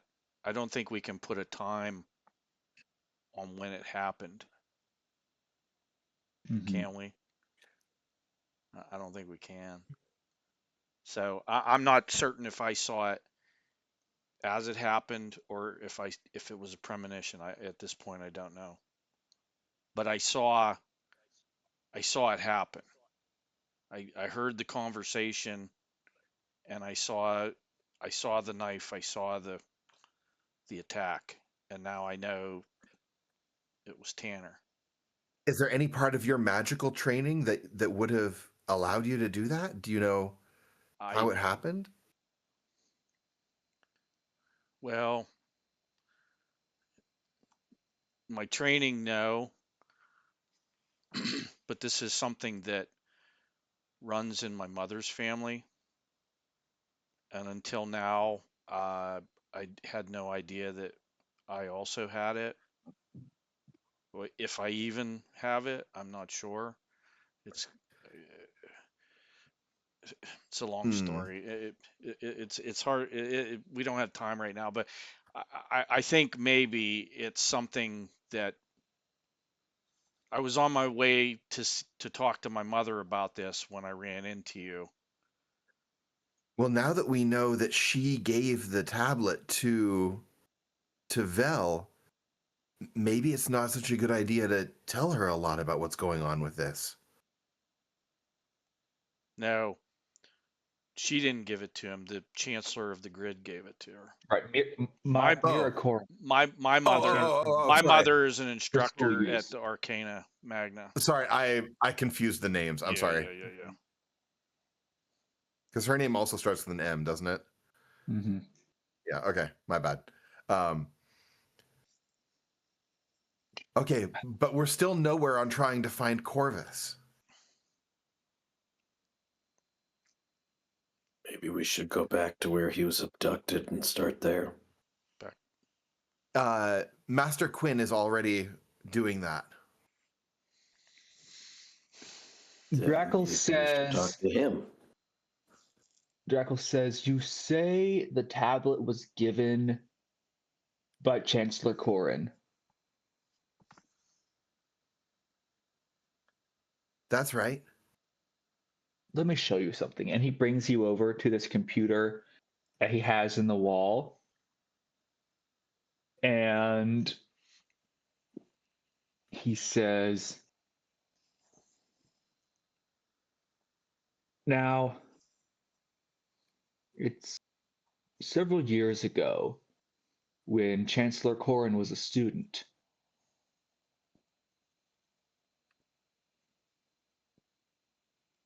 Her parents were killed by a group of tieflings illegally practicing magic.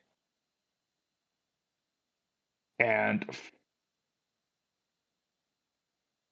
She has ever since had an intense hatred for the magical users. In fact, and he pulls this thing up, she published a paper in her second year on why she believed that magic should be done away with. And he does some digging and goes, for the last few days, there's been power surges in her office that immediately coincide with one at a random place. And he shows you this like map of Civitas Arcana where like there's a power surge in her office and immediately a power surge somewhere else on the map at a different location nearly every time.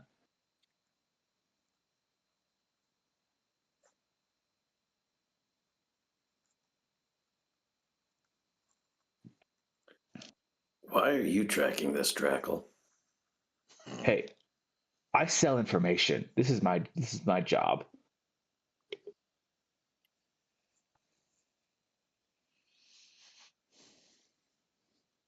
I thought maybe she was doing something illegal I could blackmail her with, but if she issued the tablet to your suspect,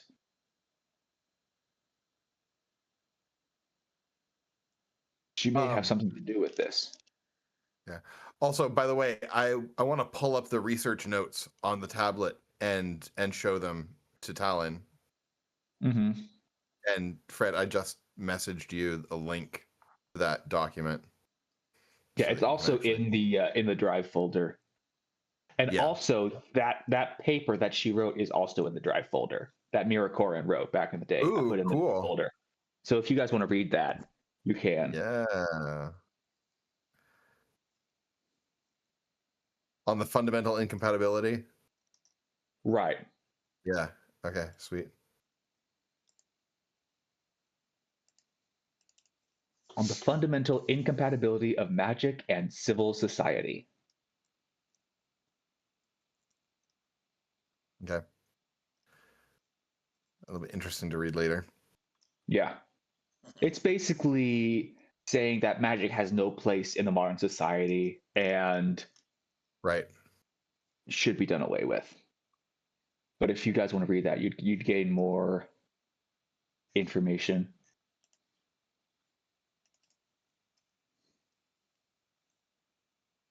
And like in the corner, there's this image of Myra Koren at like 19.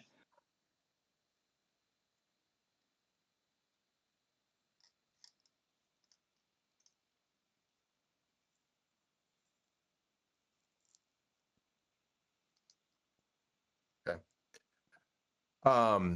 So oh, wait a minute. So do we know, we don't know that he is with the people who were taken by the Cyber Knights. We don't know that yet. You don't know that, no. Yeah. Just trying to figure out, like, is there any other steps that we can take to locate him?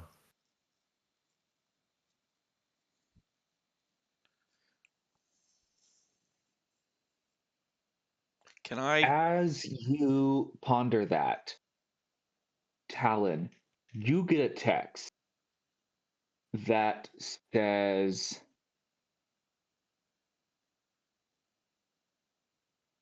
"This is Arvin.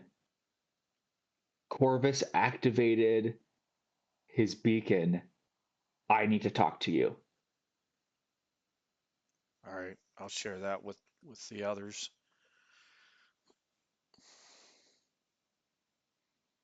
And Well, Arvin is the rival student, is that right?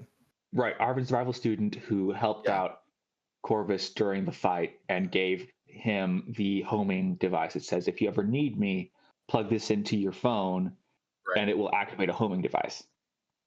Yeah, okay. I guess we go pay a visit Actually, to he just says, meet me at the school cafeteria. Okay. All right, let's go to the cafeteria. Mm-hmm. On the way, I want to activate my mage armor. 'Cause it's Okay. the last one I'm sure is run out by now. Mm-hmm. So you're going to risk using magic as a student of the grid in the tech school? We're at Drackle's. Yeah, you're going to the tech school's cafeteria to meet with Arvin, Right, but I'm right? gonna cast it before we leave Drackle's. Yes, but does it not appear magical to other people? If they Mage ca- armor is invisible, isn't if it? Oh, yeah, it's invisible. it's Okay, invisible. yeah, Yeah, perfect then. yeah. I mean, if they cast Yes, he does. detect magic, but outside of that, it shouldn't be Right. detectable, right? Mm-hmm. Awesome. Okay. So you guys get to the cafeteria and you see Arvin and another student at a table eating together. And as you get closer to him, he sort of nods and says, "Oh, yeah, we're gonna have to continue this conversation later. I got to talk to these freshmen." Uh, and the other guy just kind of nods and goes, "Yeah, it's you you good, man? Everything okay?" He's like, "Oh yeah, no, they're some friends of mine. We can talk later." Okay, yeah. And he walks off. Um, he goes about a few minutes ago. I got a ping on my phone that he'd activated his device, but I couldn't access his actual location. Uh, it seemed to be going through some sort of electromagnetic field. So I boosted the signal, and he shows you his phone, and you see a map of our Civitas Arcana, and you see he's constantly in motion throughout the city. The text that I got said Corvus has been captured and he's on the move. That means maybe he's in some place that's actually in motion constantly. Skytram? Does Make a history or insight check. Fred, what do you have better, history or insight? history? I got a +6. Okay, good. I've got insight +4. I'll do that one. That's a 21. I shot my mouth off about hot dice. That's an 8. Okay, Noldea, you look at the movements and you realize that it exactly coincides with the power surges that were at Drackle's Bin. That track is the exact spots where the power surges were. That happen like moments after there's a power surge in Myra Corrin's office. Wow.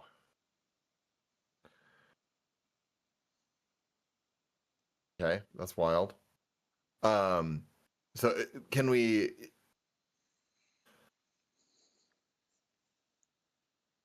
Is there any? Is there are there places on this circuit that we could like go and wait for something to arrive or? Yeah, you can check out the Skytram tracks and see if you can find the. Or like cross-reference that pattern with the Skytram tracks? Yeah. Yeah. If you want to do that, you can pretty quickly tell that there are some Skytram tracks that follow that route. Mm-hmm. Okay. Yeah, but they're not likely to be making stops though, so where we can just. Oh yeah, it's been Um, continuous. Like it goes yeah. through and it just goes right past the places where it would stop. Is Todd Bunkius still with us? Yeah. Can would he be able to know like, you know, is there any like work orders or like train registry that is out of order that would coincide with the movements of this thing? He does this quick like he's like, I'll let me think. No, nothing out of the ordinary, but I doubt they put in their official records that they were transporting captured tieflings. Right. I can only look at like official bureaucratic stuff. Right, of course.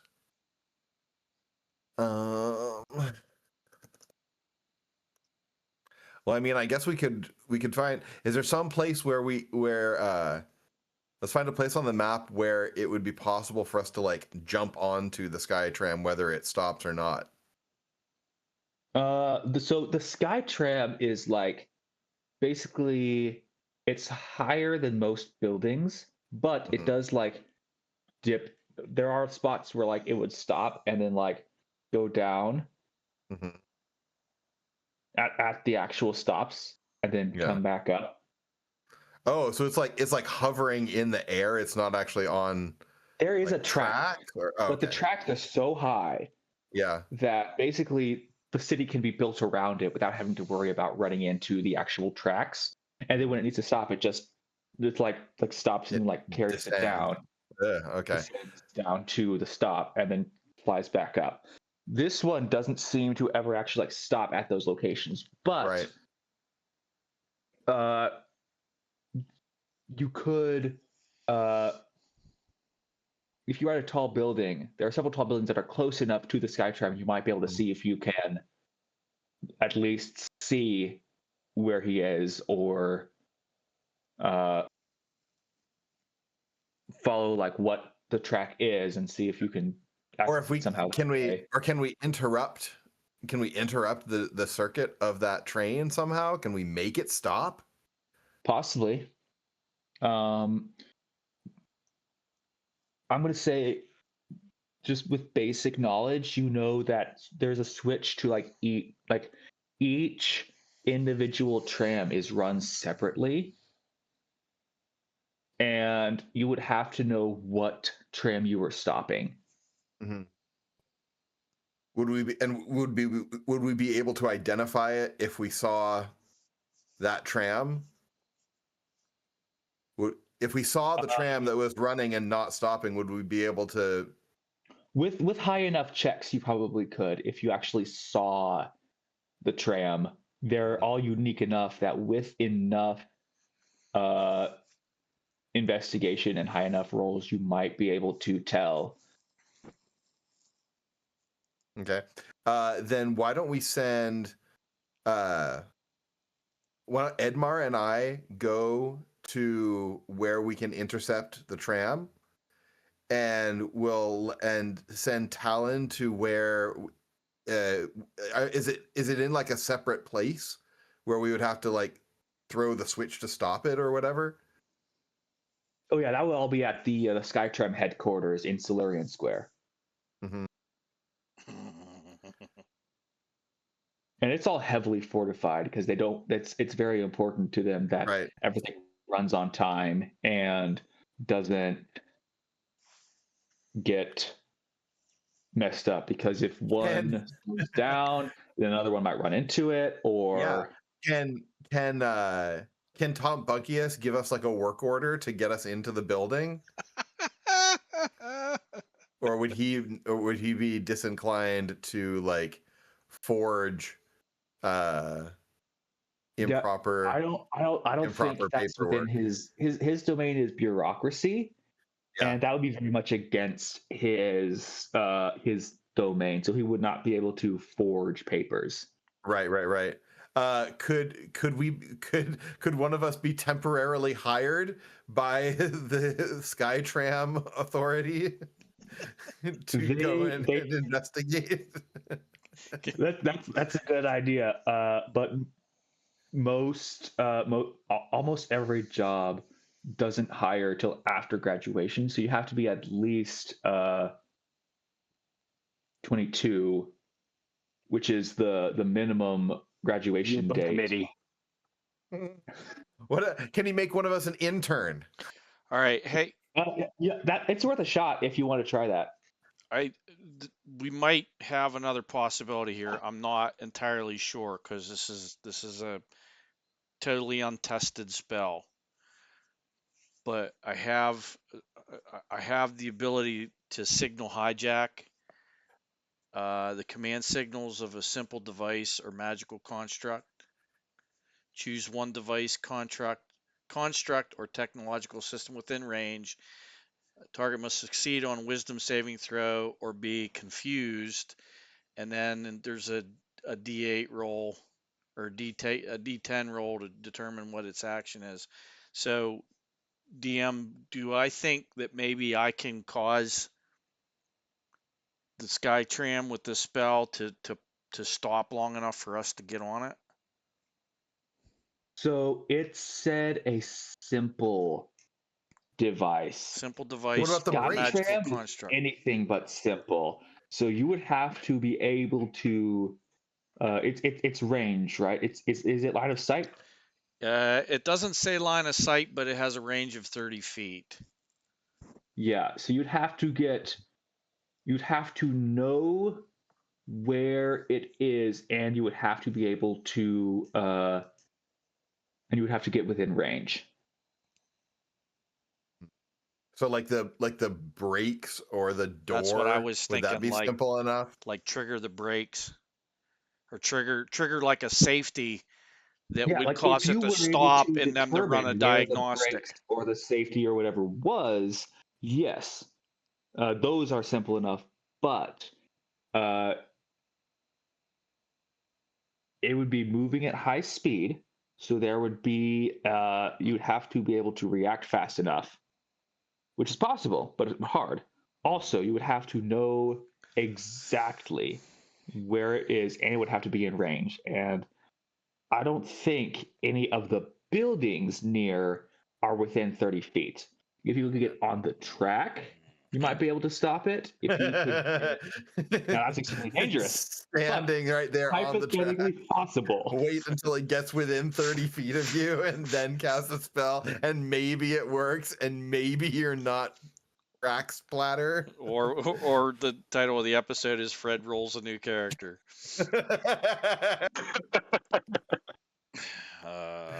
Yeah, it's starting Hey, to sound. Bunkius, do you have access to like a patent for the braking system on the Skytrams? The whole Skytram is one patent. I can't just pull it up, but it's readily available at local libraries. Oh, like the plant, like the. So, I mean, we could use that to figure out the braking system, but again, we'd have to get within 30 feet and all that for Yeah. Talon to do his thing. I love that idea so much, but I don't think it's workable given the constraints of the scenario. That's a really great idea, though. Yeah. I'm gonna say roll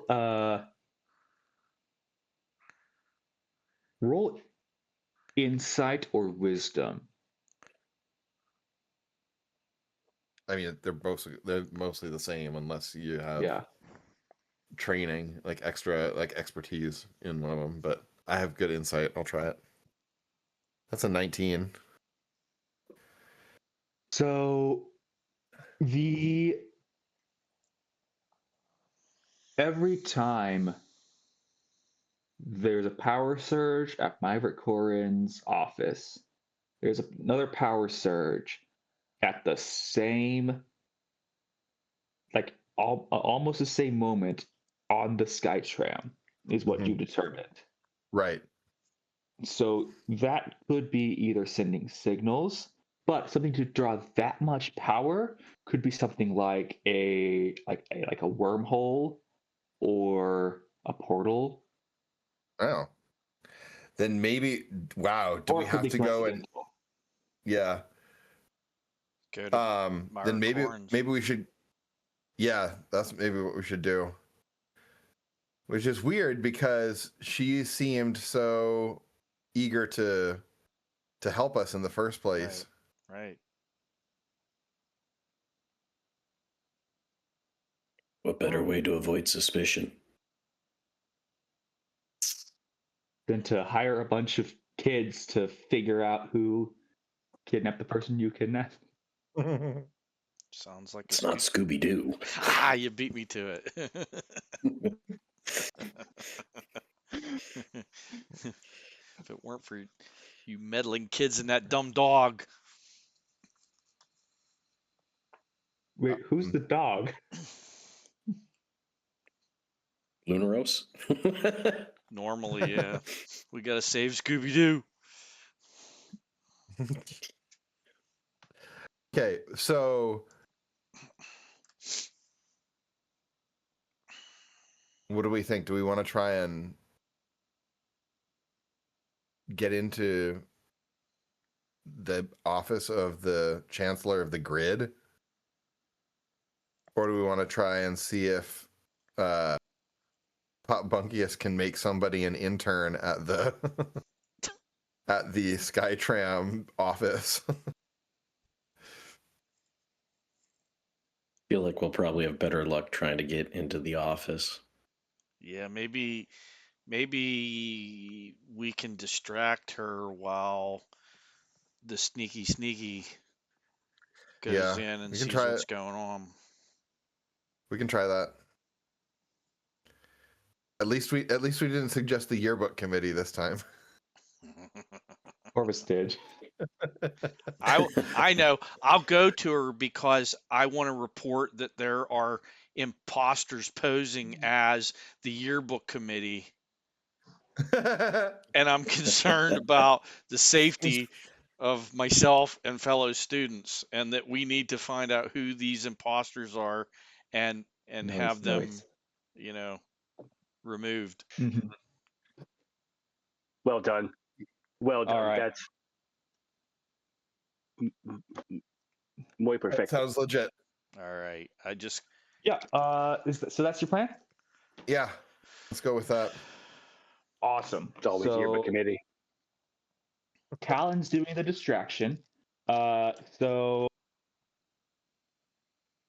you roll in to go up to her office.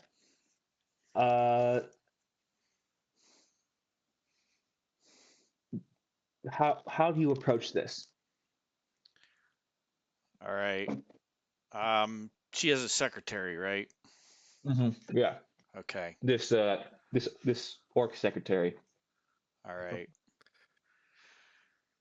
Talon takes a deep breath, closes his eyes,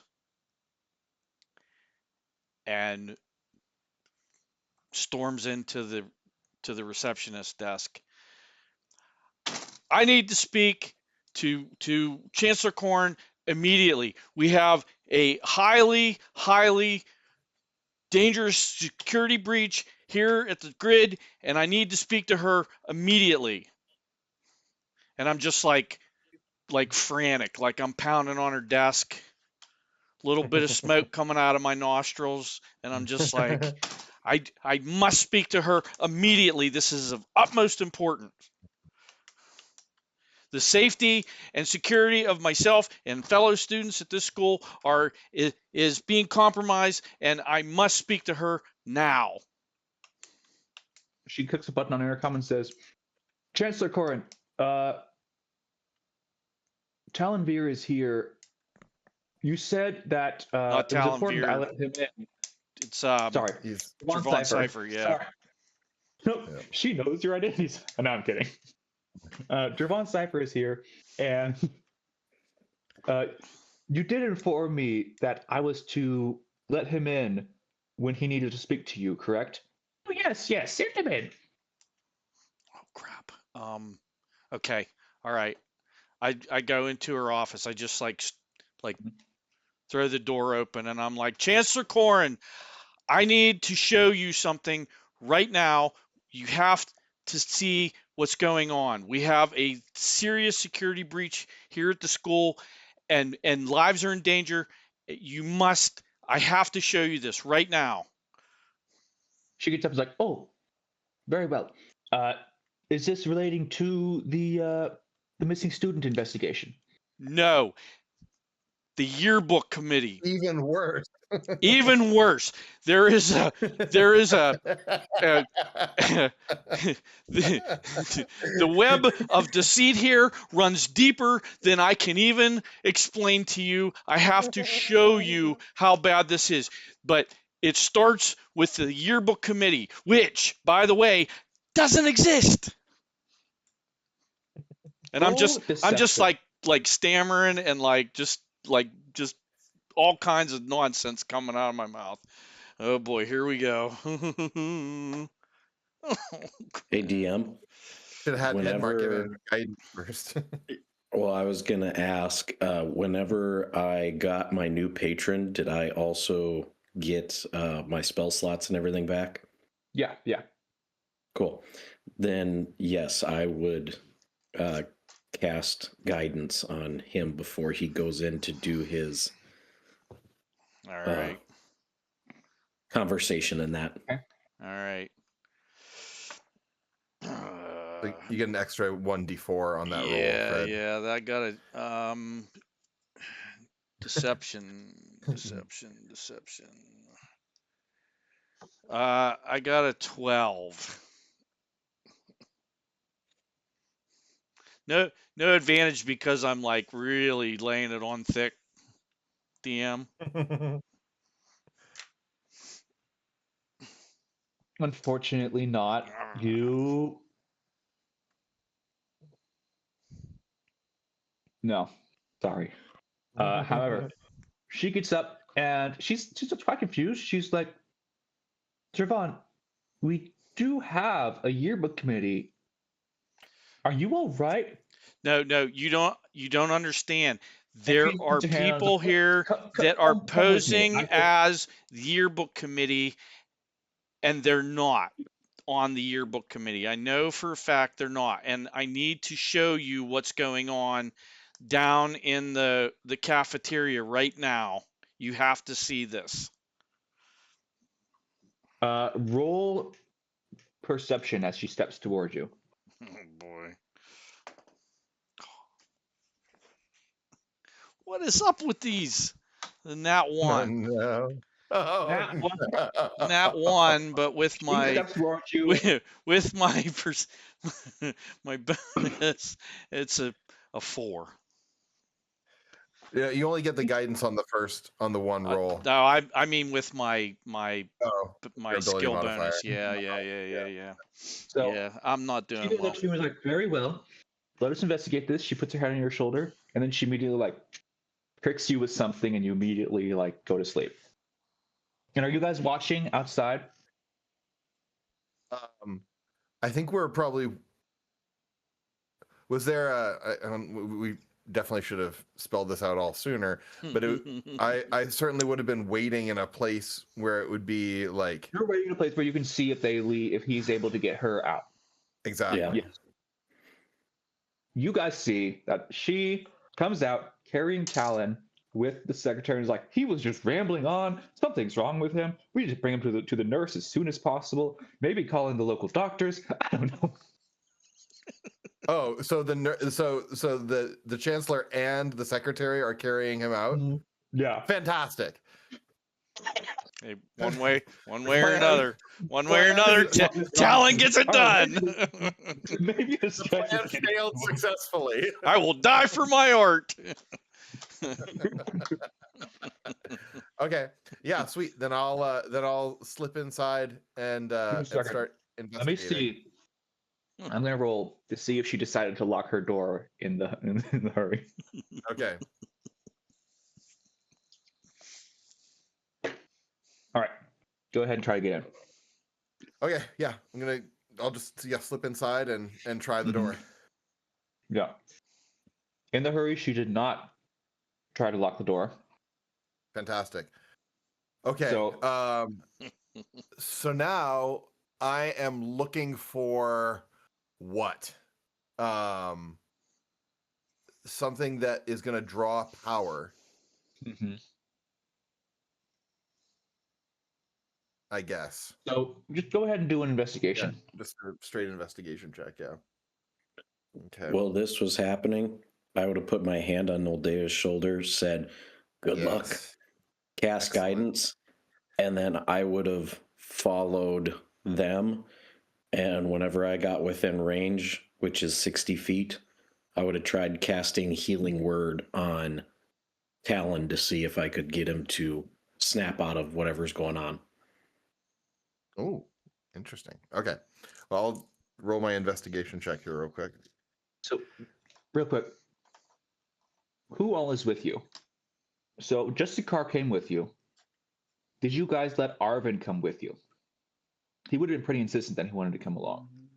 Oh, then yeah, Arvin. Oh, that's fantastic. No, Arvin should have come with me. Yeah. Okay. Yeah. And So I Justicar rolled. probably would have gone with me. Yeah. So I I'm going to rolled say a with all these people, you get advantage on your investigation. Okay, super. Let's roll another one then. Okay. Yeah, that is then a total of 16. No, 17 on the investigation. All right. You guys are looking around. Are you being careful, or are you just like tearing the office apart? Well, I'm not going to tear it apart, but But like, pull open drawers, throw things out. I don't want to make a mess. Okay. So you are very carefully like looking Yeah. out, like different things, and Arvin like is looking under the desk and like raises his hand and is like, "Come over here."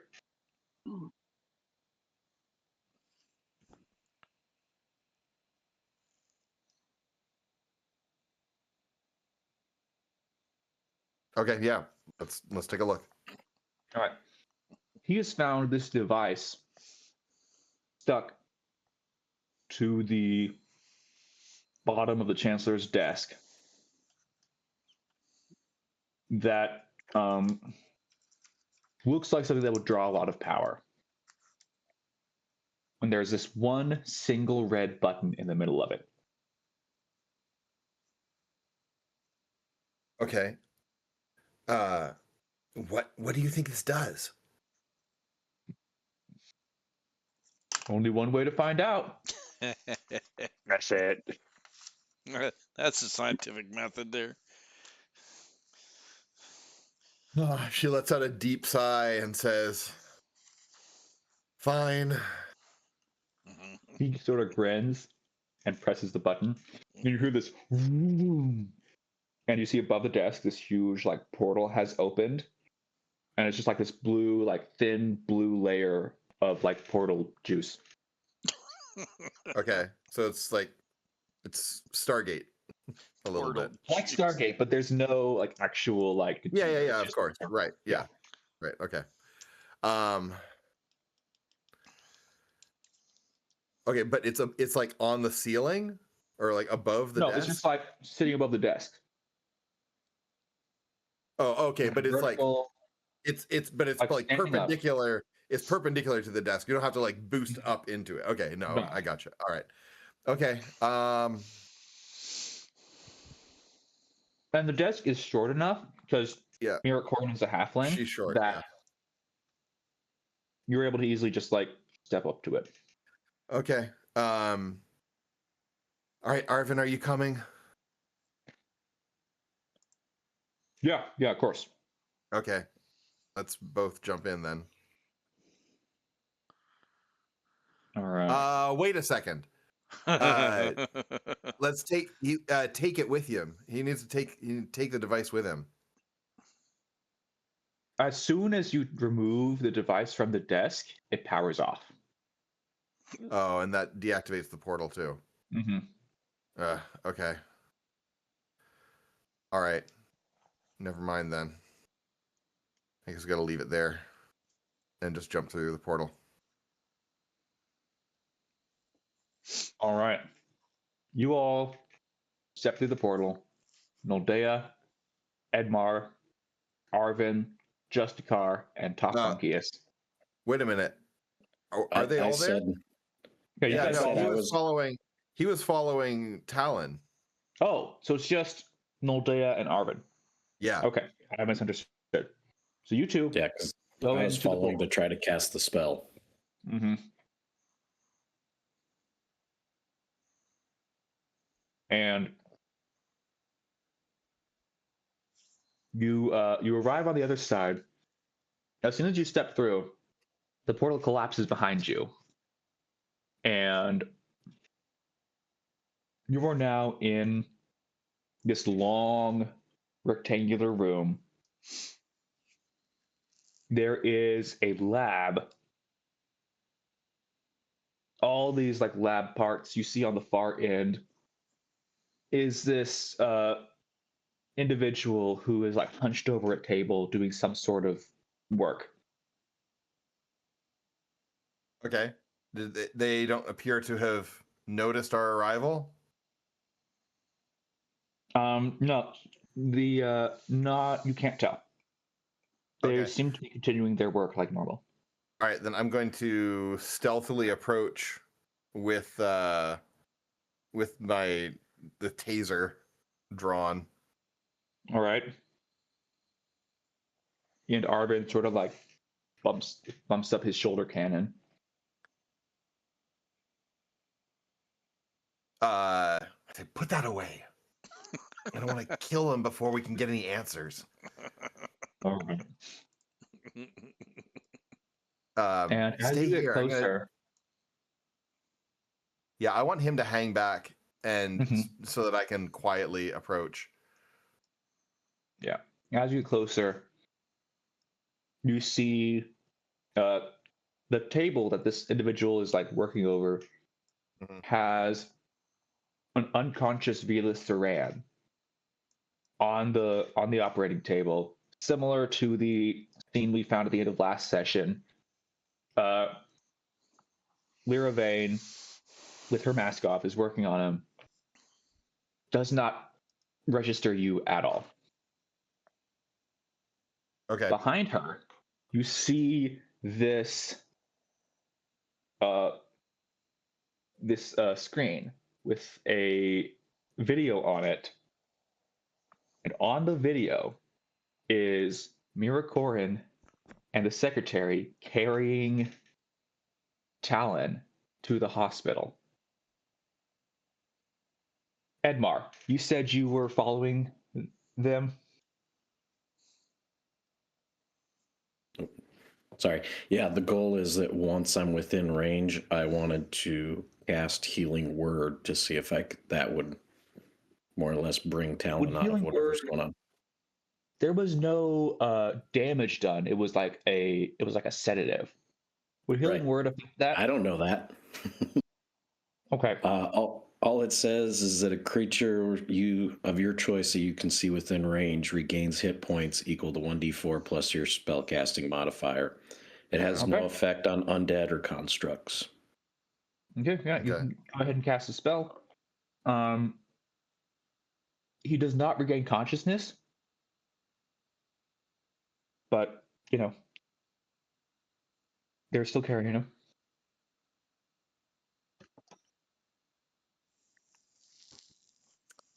So at that point, since that didn't work, I would assume that it's not like they knocked him unconscious the traditional way.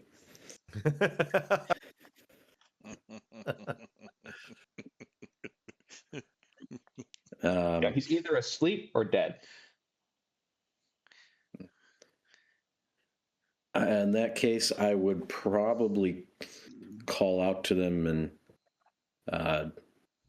just, excuse me, do you need some help? We're a couple of clerics that are here. Something we can help with. And Noldea, you see this happening on the screen. Myra turns to you and says, "How did you get in this building? We don't."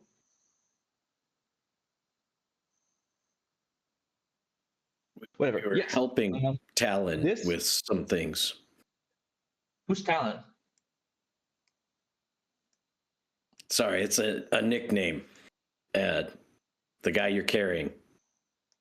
Oh, Devon.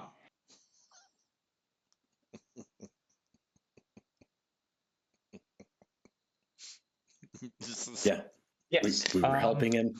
This is spiraling fast. He was rambling on about something about the yearbook committee. He's clearly stress of school or something has gotten to him. We were looking to take him to the hospital to make sure he is all right. Well, no need for a hospital. We're a couple of clerics. Awesome. Why is he unconscious? Well, he was rambling on. I was concerned for his health. He was quite agitated, and I was afraid that if I didn't sedate him, he was going to hurt himself or others. Okay. Well, it'll be easier for us to do our job if, he's conscious. Do you have something for that? Yeah. Or She pulls out just another kinda- like thing and just like sort of presses it to him. It's like the Star Trek syringes where she just like does it to his neck and he just like wakes up. Hypospray. Yeah, like hyper spray. And as soon as I come to, I just continue the sentence that she cut me off in the middle. I'm like, and then how did I get down here? What happened? What's going on? Calm down. We have a couple clerics that are going to take a look at you. I am going to investigate into this yearbook issue while these two individuals take care of you. He's very passionate about his privacy, and the yearbook is not good for him. So, Okay. Well, they were last seen down in the cafeteria. If you hurry up, you may still find them. Very well. And you see they go off in the direction of her office. Meantime, I didn't describe them to her. You'll know them. They've got pencils. So they, They've got pencils and tablets, which nobody here uses. They're writing on paper. It's a travesty. Okay. Yeah, I'm gonna sneak up behind the. Sorry, who'd you say it was? It's Lyra Vane. You don't know this, but that is who it is. Oh. Okay. Yeah, I'm gonna sneak up behind the person who's operating apparently on Saran, and do I need to make a stealth check to approach her unnoticed? No, go ahead. Okay.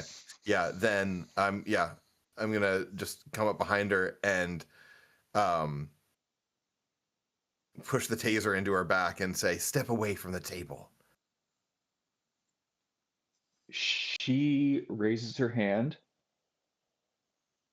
and steps back. Mm-hmm. I'm gonna like withdraw. And you see that her face is just completely blank. There is no emotion whatsoever. She's barely seems to be registering what's going on around her.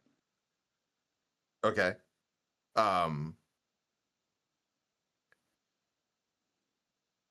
Where are we? She does not respond.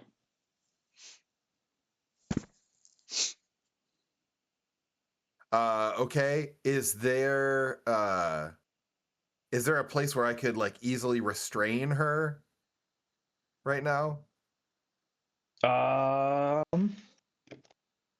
There's rope nearby. Okay. So she's just kind of like vacantly sort of semi-responsive. Right. She's Currently? not. Right. Yeah.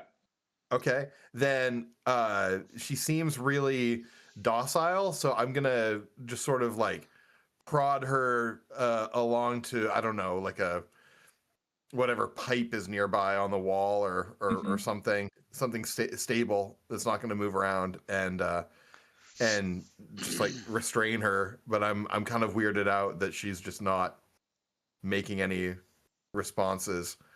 And then go over and take a look at Saran. At this point, Arwen has caught up with you, and he's just like, "Don't worry, I'll fix this." And he starts putting the cybernetic parts back together and putting him back together somewhat. And after a few moments, you see Arvin's after he like reinserts the eye implant into his left eye. His right eye opens and his left eye like glows. Yeah. Now, normally this would have been covered by like a biological eye, but they sort of had to dig that out to pull the eye implant out. So there's just like a sunken part where his like this red lens is glowing. Yeah. And he looks at you and looks at Arvin, and he tries to speak for a second. He's clearly like very strained, but he goes, what happened? Where's Tanner? We can talk about that later, but we need to get you out of here. Yeah.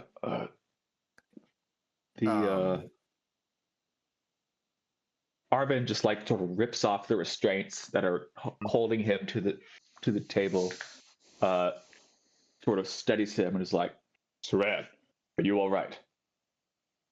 And he goes, "Solmar, I guess it would be you. You would be the one to rescue me. I heard voices in the other room. I think there are people in there." And he points to the door behind him. Okay, is that the only door out of this? On the other side is just where the portal was, and it's like the end of the cabin. Okay. But it's like you said it's a long, narrow room. Right. It's like this long. It's like a train. Yeah. Car. Yeah. We are on a train car. Okay. Yeah. Okay. Let's go over to the door and see, is there like a window out of there, or can I just like roll a perception to listen to the other side? There's a glass window, but it's extremely tinted. Huh. Okay. But I don't know that the other people might be there. Okay. Can I roll a perception to like listen through the door? Yeah, go ahead. Okay. Yeah.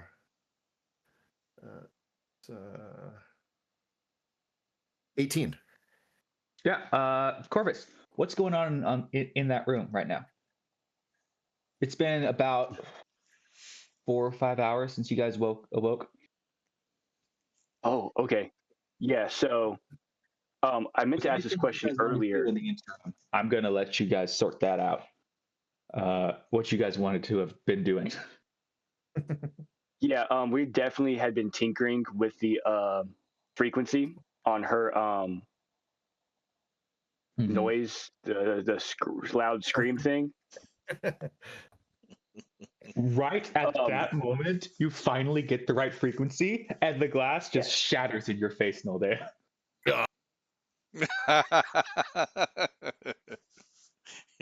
Okay. It's not sharp. It's just like so thick and so like tempered glass almost, where it's just like it's like that kind of glass. So it just like sort of like blows in your face and kind of just stings. Okay. I said it, I'm like. All right, so then I look through there and I see it's Corvus and the rest of these four other people that I don't know. Yeah, the B team. Okay, is the door locked? Yes, the door is locked. Okay, can I do a sleight of hand to pick the lock? Yeah. Go ahead. Okay.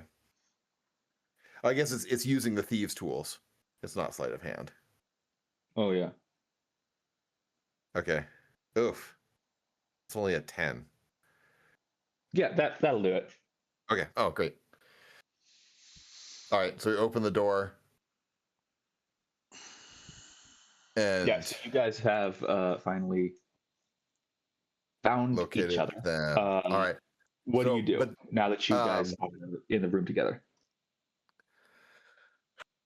All right. Well, So Corvus, you see the glass shatter. You hear Noldea yelp, and she gets the door open. She walks through, and you see Arvin like supporting Velith, walking in right behind her. Okay. I turned to everyone. I'm like, I told you Arvin would come. Oh, Doldea's here too. Oh, what's up, y'all? I'm very, very giddy right now. I'm very much in like a happy-go-lucky mood. I'm like, all right, well, so Noldea, Arvin, this guy, he has a gun with a laser sight. She made the glass break with the cool frequency scream thing, and no one else has anything useful inside of them. do you know what's on the Lenny's other side? Lenny raises his hand and is like, I've got like a soul inside of me, I think. That's pretty important. Did it break the other Valuable, glass not as well? useful. It's different things. Yes, it did. Okay, I want to go. I'm annoyed with all of these happy people. I'm going to go look at the other door. I have a very important question that for DM. This is very important to Arvin's character arc. Is the Eric Coker girl with the Scream thing, is she cute? In the like Eric Coker sense? Do you have access to the Google Drive folder? Is she hot for a bird? Yes, I do have access to the Google Drive folder. Okay, open up the characters folder, Yes. NPCs, NPC. Yes. and click on Vela Wind Whisperer. She should be towards the bottom. It's in alphabetical order. Okay. Knowing Corvus, he has definitely been flirting with her for the last 4 hours. She's kind of Okay. cute for a bird. We don't have to. It won't go anywhere. But he's definitely been flirting with her just to establish that for the last 4 or 5 hours. Yeah. Make a charisma check. Wait. That is a 17. She's very much receptive of your flirt. Nice. And Good job, she rolled Corvus. a 20. Right. She rolled a natural 20 on her charisma check. Back. Okay. She's been doing little bird songs. I got you. Been tickling the ear with the bird songs. I'm understood. We'll just leave that there. It's fine. Just for future reference. What's on the other side of the other door? You go into the other door. You look at the in the broken window, and you see it's just like a bunch of like storage containers, but it's mostly empty. Okay, It's yeah, this was going to be something, but hasn't been finished. Okay, yeah, let's open up that door and see if we can get out of here. Yeah, go ahead and do another thieves' tools check. Okay. I mean, it's better. That's a 13. Yeah, that'll do it. Yep. Yeah. Okay. Do an investigation to check out the room. Yep. Man, making up for all those nat 20s I rolled last session. That's a 6. Looks like Yeah. it sure is a room. The boxes, they're not locked. They're not locked. They're not sealed, but they don't have anything in them. Okay. Your best guess is that this contained all the equipment for the lab in the other car. Uh-huh. Okay. Is there so is there another door then on the next No, wall? it's just these three. Just these Okay. 3 cars. Okay, so there's no immediate means of egress? I don't know what egress means, so I'm going to say Getting yes. out. Yes, no, there's no immediate, there's no exit door. Right. We have a cute bird girl. Are there windows outside? No windows, except for the Okay. ones in the 2 doors that you just broke. Okay. Okay. Maybe it's time for you to get that cannon back out and shoot a hole in the wall or something. We could try to get the portal working. Wait, what? The portal we came in, there's probably a button to open it up on this side. There's no way she's just going to come in. If it closes immediately, it's probably got a way to open from this side. Yeah, but I don't want to go back into that office right now. There's no way to know how long she's going to be distracted by an unconscious dragonborn. And you did just see her heading back in the direction of her office and on that Right. video. Yeah, so he's like, well, I can definitely try, but based on this metal, it's gonna get super hot before it melts. So you guys may want to go into that other room and keep an eye on the freaky lab girl. Oh yeah, that's right, the lab girl. Okay. Corvus, you assume they're probably talking about Lyra. Yeah.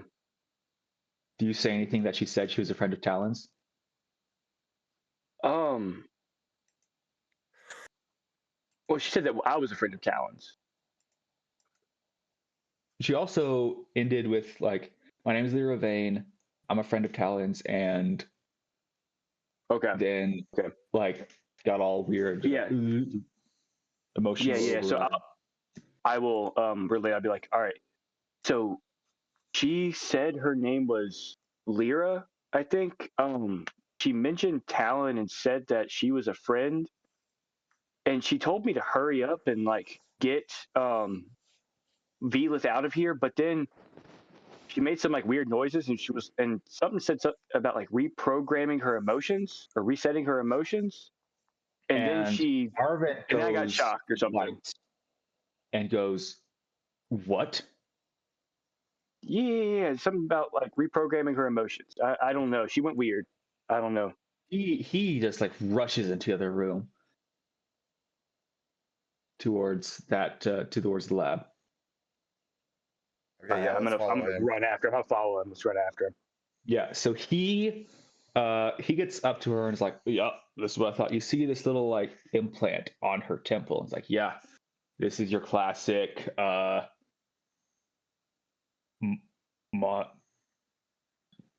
brain control device. Somebody put this in her head to control her actions, and when she started fighting back, they turned off her higher motor functions and basically turned her into a robot. If we can get her out, I think I can restore her back to her original state. But so if I like punch it, it's not gonna like break the thing and it won't fix her. if you punch it, you might explode her brain. So it's okay. Okay, never mind then. All right, you guys all pile in here. I'm gonna try to melt the Naldea. Who got the plasma swords from the cyber monks? I was gonna ask you who got the lightsabers. I don't think you ever actually decided. No, I don't Who think would we you reasonably did. have decided to take them? I have a rapier anyway. I think we would have probably given it to Corvus since he's more of the melee That's what I was hoping. guy. We had 2 of them, so we either split them up or I'm dual wielding lightsabers right now. So what's happening? Plasma swords, but yeah. Plasma swords. Sorry, legally distinct swords of glowing light and fire. They're basically like the dark saber, but like bright blue light. Yeah, that's fantastic. Don't call them lightsabers, or we're gonna have Tom Bunkius after us for copyright infringement. Bureaucrats. Anyway, so yeah, you have that. Anyway, he sends you all, just tells you all to stay here while he works on uh, melting the walls of the middle car. And after a while, it starts to get really hot where you are, and you hear like metal screeching, and like you hear this like bubbling sound, and eventually the heat starts to go down to more regular temperatures, and he opens the door and is like, all right, and he's got like third-degree burns all over his body. Wow. It's like, yeah, I cracked it open, and you see this like little gaping hole, and like stuff like flying by outside. Mhm. I want to have been like looking for a button. I assume I know there's a button to press based on For the what? or the portal. I want to have been looking for the other side of the portal. No, we don't want to be going through that portal. That's going to take us back to the person who put you all here in the first place.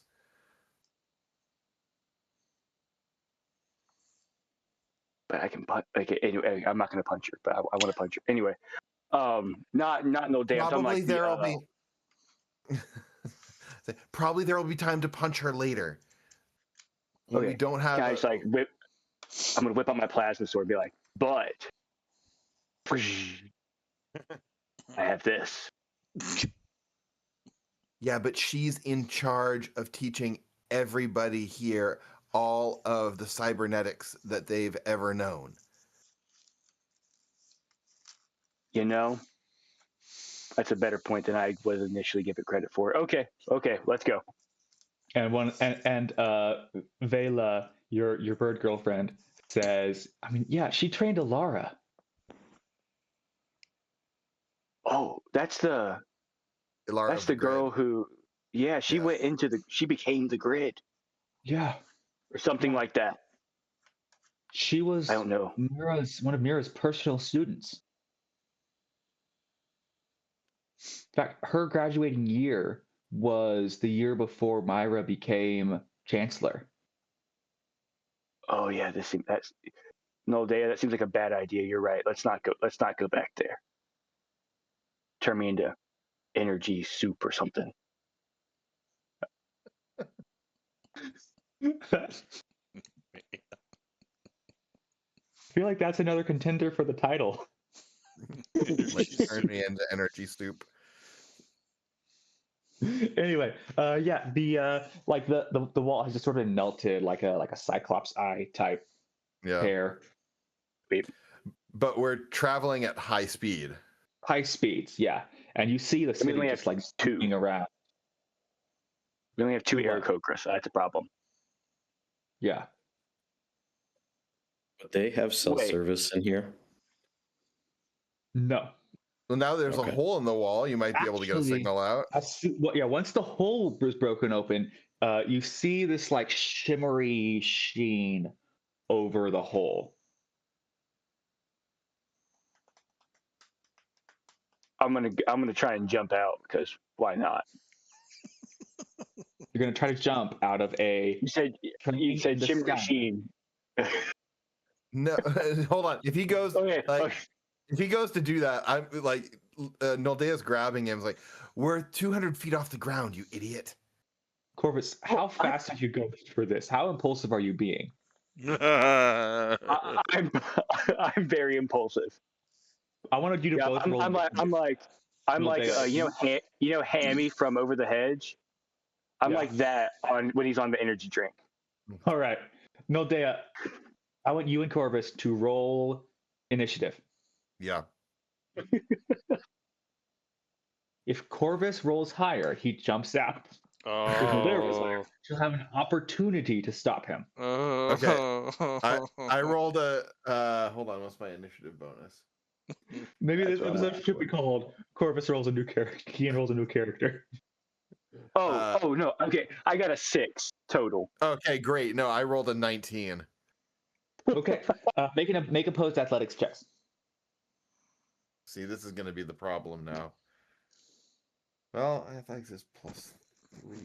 I'm going to say, Naldea, anything below a 5 for you will be bad. Okay, no, it's a 14. I got a 16. All right. You sort of grab for him, but he sort of shoves you off and just jumps out. But as soon as he hits the electromagnetic wall, he just sort of gets like, and then falls back. It's exactly what I was hoping for. Fantastic. Great DMing. Does he pee his? Make him roll Constitution to see if he pees his pants, or worse. That would be a fitting I got it. consequence. Oh, yeah. You rolled that one. There's that one. There's the title. Corvus finds love and craps his pants.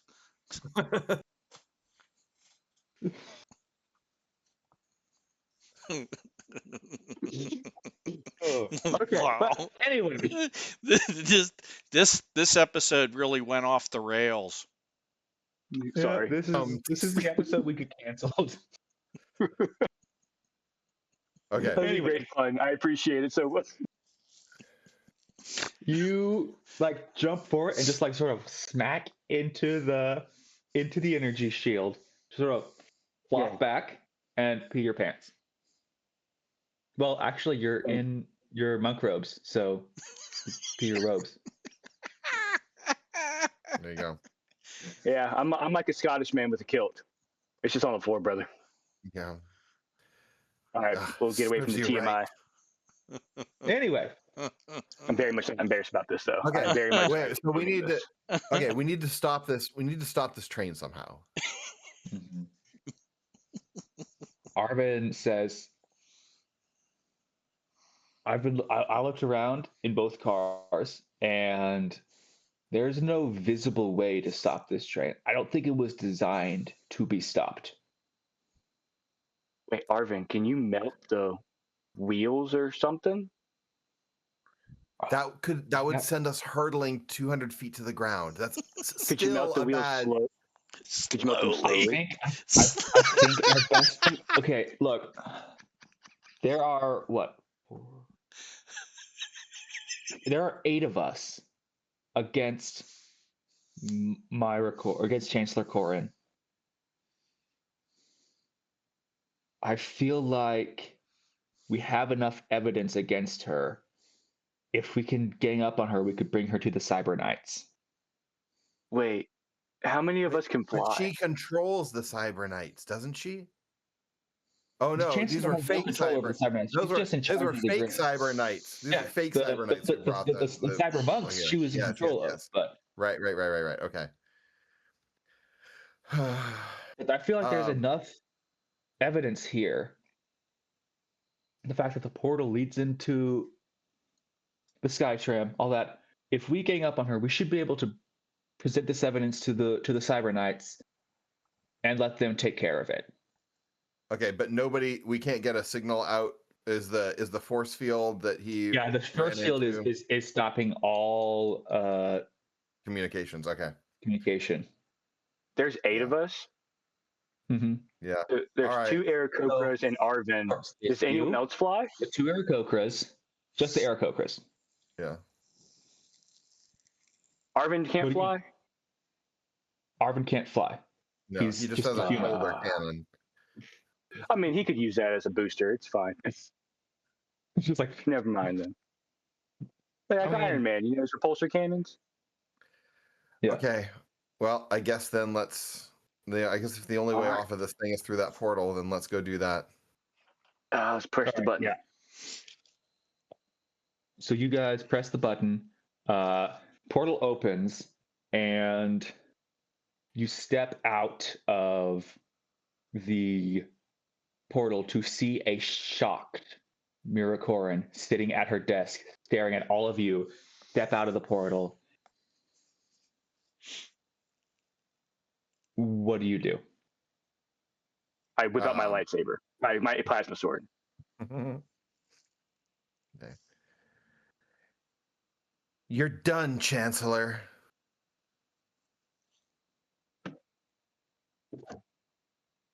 She is speechless.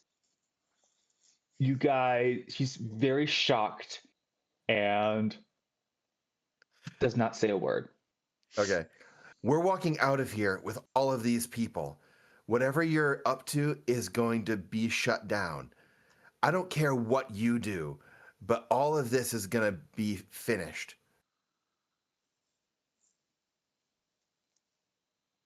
She is still in shock and not responding. Okay. Does she look vacant the way that the other person did? Do perception.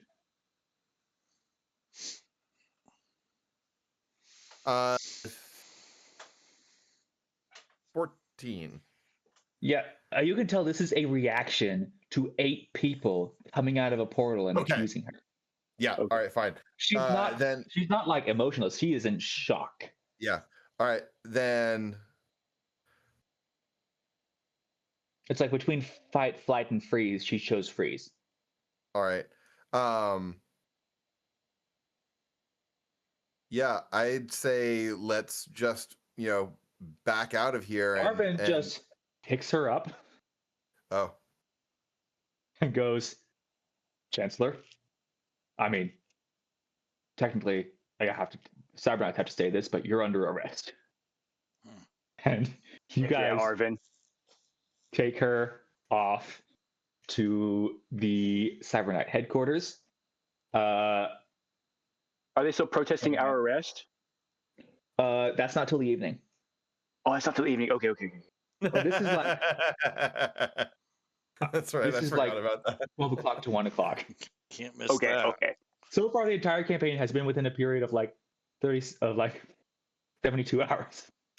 Fantastic. I wasn't sure if we'd gotten to the camp or to the protest or not. That's fantastic. No. You guys basically go in. You see all these like cybernets rushing around. You see these like pictures of all the missing students tacked on the wall, and they look and see 4 of the 7 missing students walk in carrying the Chancellor, and everybody stops what they're doing and looks at you as the captain comes up and goes, "What's going on here?" I think that's something that the Chancellor can answer you. Chancellor just goes, "Captain, I don't know what happened. These people just walked out of a portal in my office, accused me of something, and told me I was under arrest. I have no idea what's going on here." We have Velith with us, right? Yes. Oh yeah. Yeah. We also. Go ahead. I feel like Nolday should probably handle this. She's the one who went through the portal. She can explain this better. We came out of the portal in her office because we went through the portal from her office in the first place. There's a device under her desk that triggers it. There was a video feed from her office to the lab where this man was being experimented upon. Roll persuasion. And I'll say you get advantage from Yeah, I was gonna say. producing several of their missing students. Yeah. Is Edmar and I Okay. back with them? Good question. Where would you guys have gone after? I think we probably would have they gone rushed up? back to kind of see if Noldea was able to get in there and find anything. We'd like kind You of would have maybe been not like watching go into the what was office, but going like on. watch in the office to see if Noldea was around. Probably we were trying to call Noldea to to find out what she found out. Okay. Yeah, I'll say you guys were able to Until they catch up, came back and out, we just got busy signals. But I think at Right. some point we would have tried to reconnect with Noldea to find out Yeah. what she found Yep. out.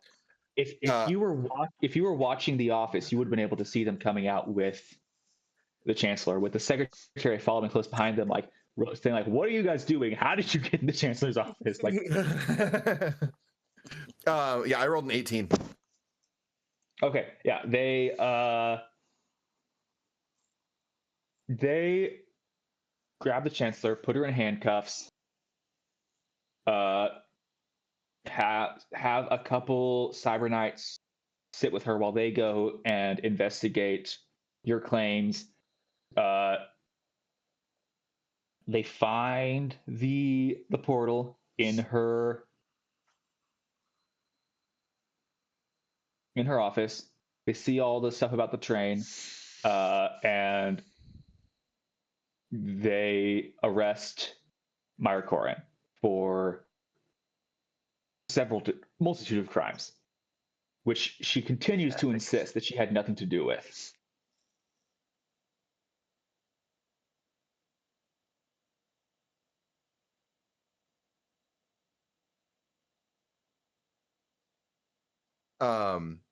At some point, I'm going to ask Talon, the other person who was in your vision, is there any chance it was Myra Corin?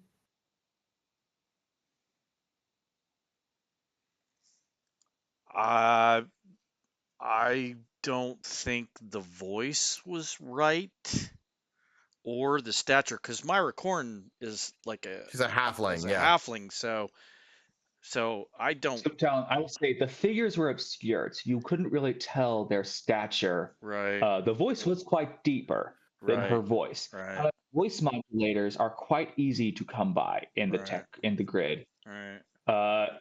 She did say that the council had too much. Well, whoever the individual was said the council respects them too much to believe what Tanner was saying, which is believable as a high-ranking member of the grid. But go ahead and make a insight check.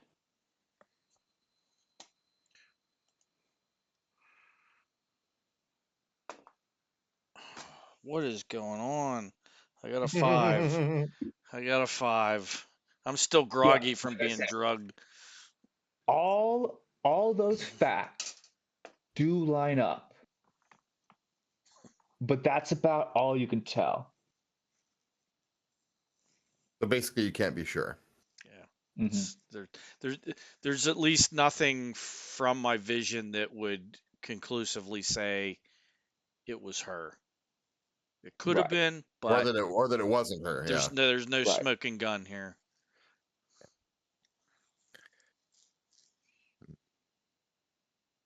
And Aldea, once this is all figured out with Cyberknights, you get a message from the Fox saying,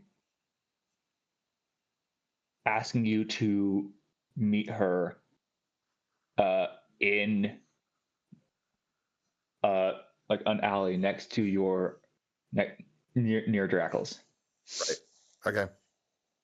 All right. I'm gonna tell the rest of the group that I have business to attend to, and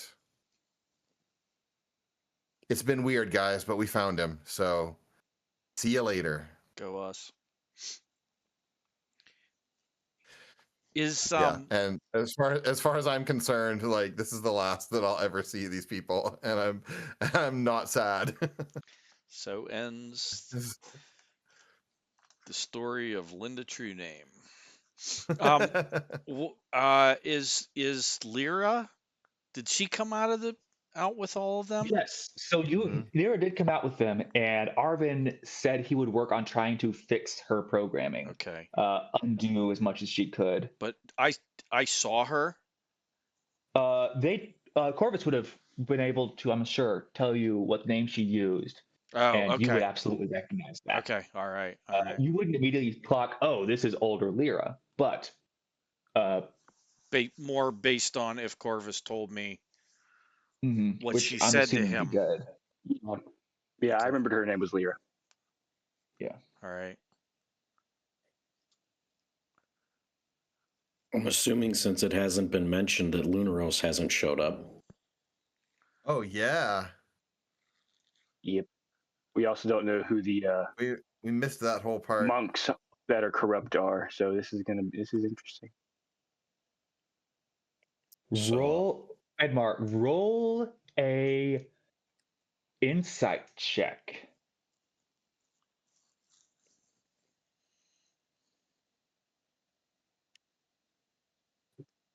That's 8.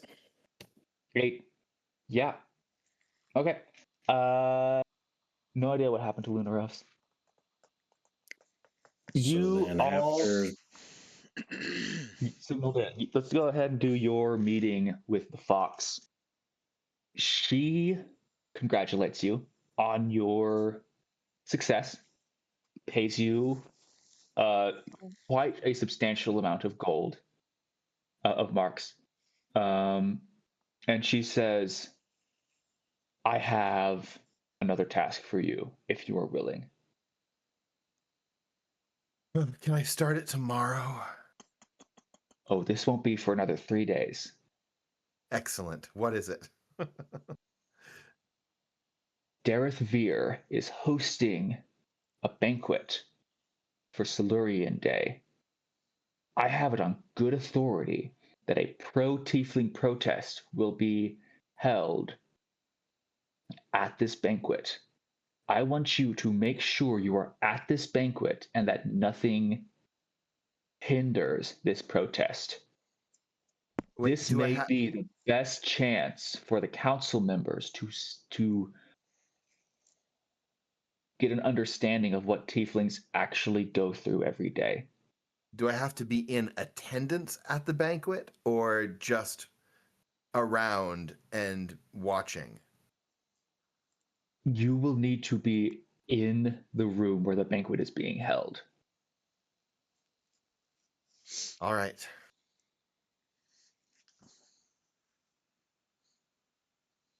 So the job is to try and make sure that nothing that the protesters are permitted to protest, so that people That can, nothing hinders their nothing hinders the their protest. Okay. Yes. All right. Okay. Is there anything else any of y'all want to do? Yes. I would have grabbed Corvus and suggested we go check out the catacombs again to see if I can find any signs of Lunaros. Mm-hmm. That seems like a fantastic idea. I recently though soiled my clothing and I need new ones. They have them at the monastery. And we Yeah. still haven't had a long rest. But I've heard great stories about, maybe like ladies in lakes giving swords or shields to people. Does there happen to be? Do we still have Top Bunkius around? You want a 3-piece suit? I want. I mean, I don't know what kind of clothing he can give me, but He's if just like, Top Bunkius could make. You want a new outfit? He snaps his fingers, and you're in this fancy 3-piece suit. I recall the other day, when we were leaving Drackle's. Could you make me a fedora? And you're wearing a very fancy fedora. Can this? And it's like this is my last question for your horns to like go out of it. Fantastic. Last question on this. Can this still be in like multi like monochrome kind of like monk orange? Like I'm still like in monk You orange. want it to be Lathander colors. Yes. So like kind of like complementary, like monochromed orange. Fantastic. All right, I'm very happy. Awesome. Okay. Great. Gonna be mistaken for a pimp.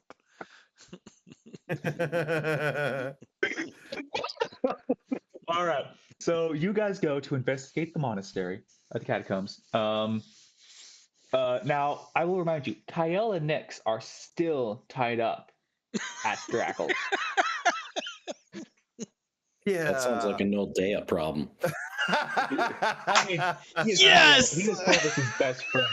Unfortunately, it sounds like a me problem. Okay. Drackle's going to be charging the storage fee to Noldea, so Edmar doesn't care. Listen, you don't have to one day live in the same monastery as this guy, though. But you know what? You know what? I'm mad at Nyx Kyle will understand. We'll get him after we go check the catacombs. Okay. You check out the catacombs. Cool. As you arrive at the monastery, you see Theodos at the entrance. He sees you and goes, Corvus, I was not expecting What are to you see wearing? You so soon. Yes, first of all, he sees your outfit. You're out of He's like, uniform. You a like my shoes? pin. He just like tip my sits hat to out him. for a moment, and he just pretends that he doesn't see it, and he's like, I did not expect to see you back so soon. How is the investigation coming along? Well, As you can see, I've just returned from my sabbatical.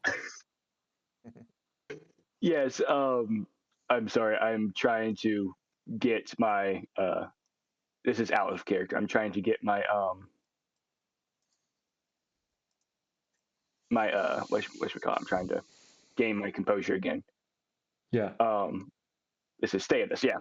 Oh, what's up, Theo? Oh, the investigation's good. We found Velas.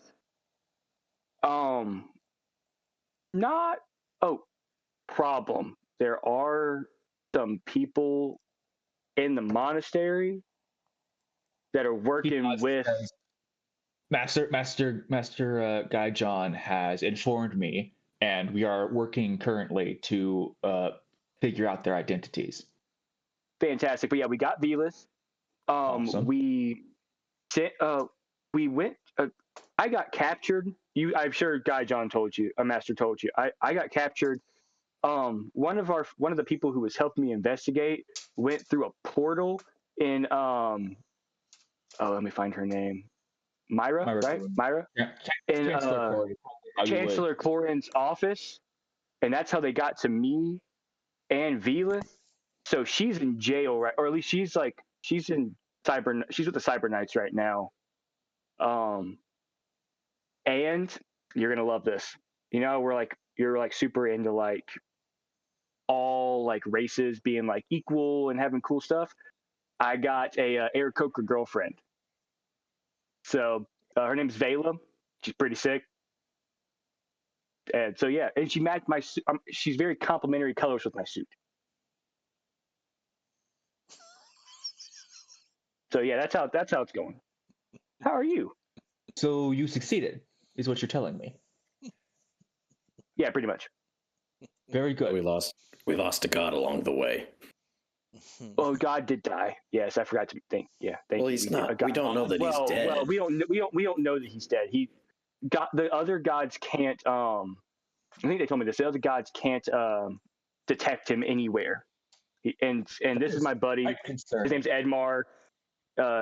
He told me that he got like the power ripped out of him or something. It sounds painful, but he's fine. He's cool. It was very painful, but he's fine. my god, so that's why I'm researching and trying to figure out what happened.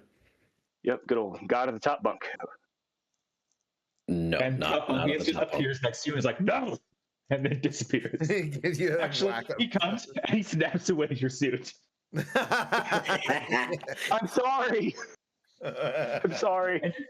And he snaps. Thank you. You're in your dirty robes again. I thought he was going to leave me in the nude. Oh, I was okay. That was better than the other alternative.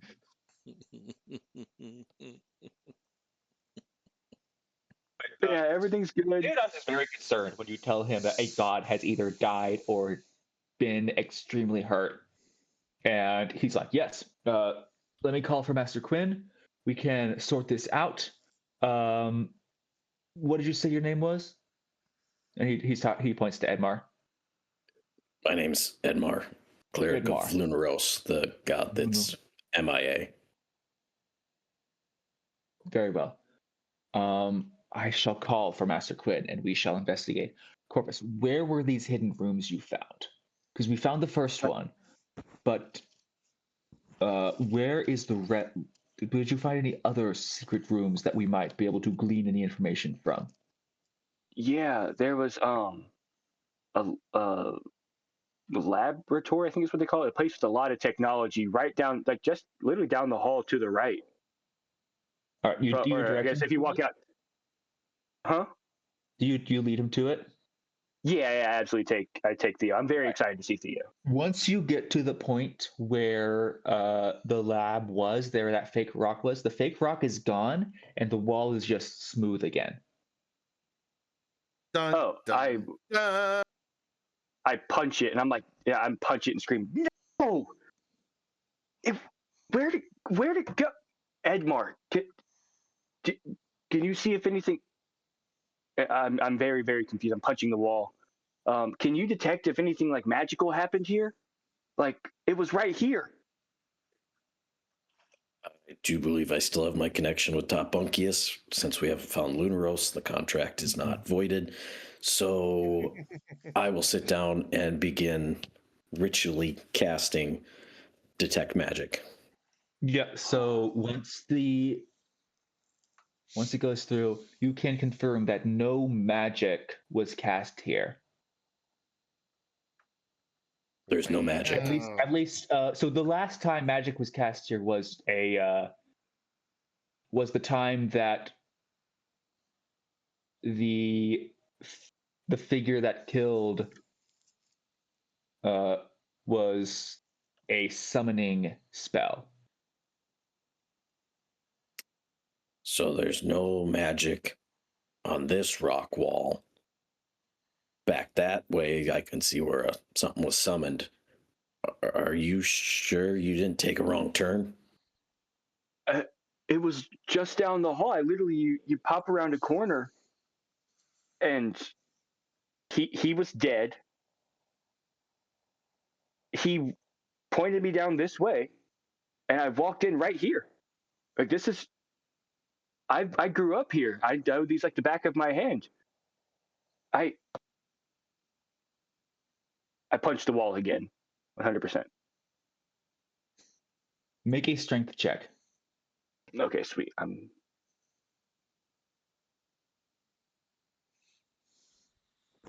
Oh no. Was it a nat one? It's a nat one. It's a nat one. Your hand hurts from punching it so much. It's definitely real Great. stone, though. Well, at least we know that it's real now, but I promise there was a whole thing here. Eodos just Vila puts his hand was on the shoulder there. and says, Corvus, I believe you. Somehow, this laboratory has been removed or concealed by non-magic means. Non-magic means. There was a giant hole. Can your Like- laser sword melt stone? I like stab the rock and see if I can like cut a hole. I need to get the specs for the laser sword. Adam is regretting letting us find laser swords. I'm so exposed. He figured out a way to nerf you having a god though on speed dial. So That is true. he will figure out a way, I'm sure.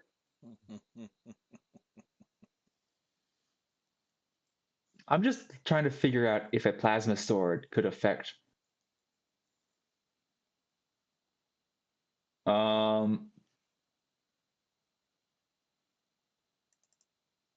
Only if the rock conducts electricity. So if it's like a metal, not if it's a regular rock. So this does not, it has no effect on the rock. No, Edmar, I can't. It can't. Useless laser sword. Very strong. Just goes, listen, just because it can't cut rock, most things can't break rock. That does not negate. How do I say this without sounding immature? That does not negate how cool it is that you have a laser sword.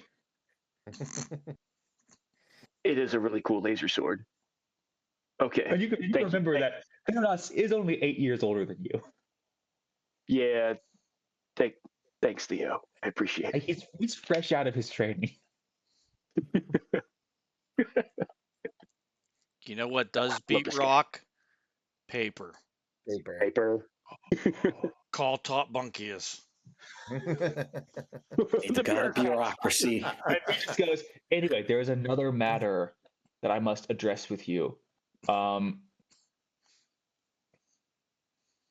I received a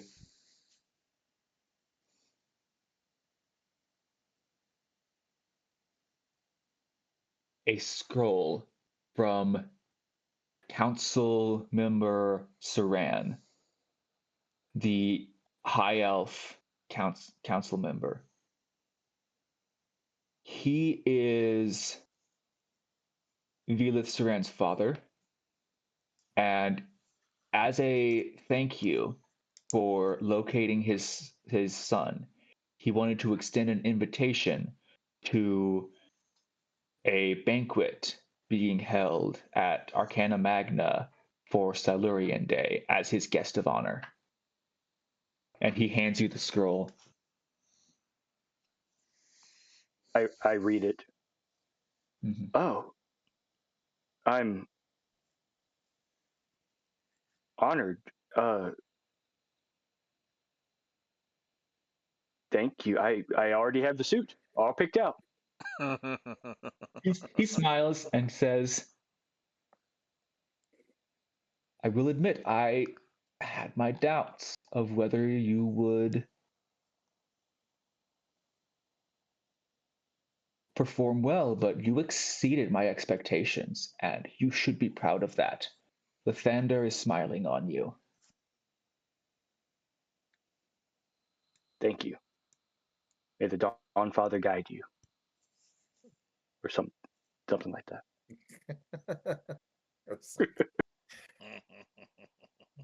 And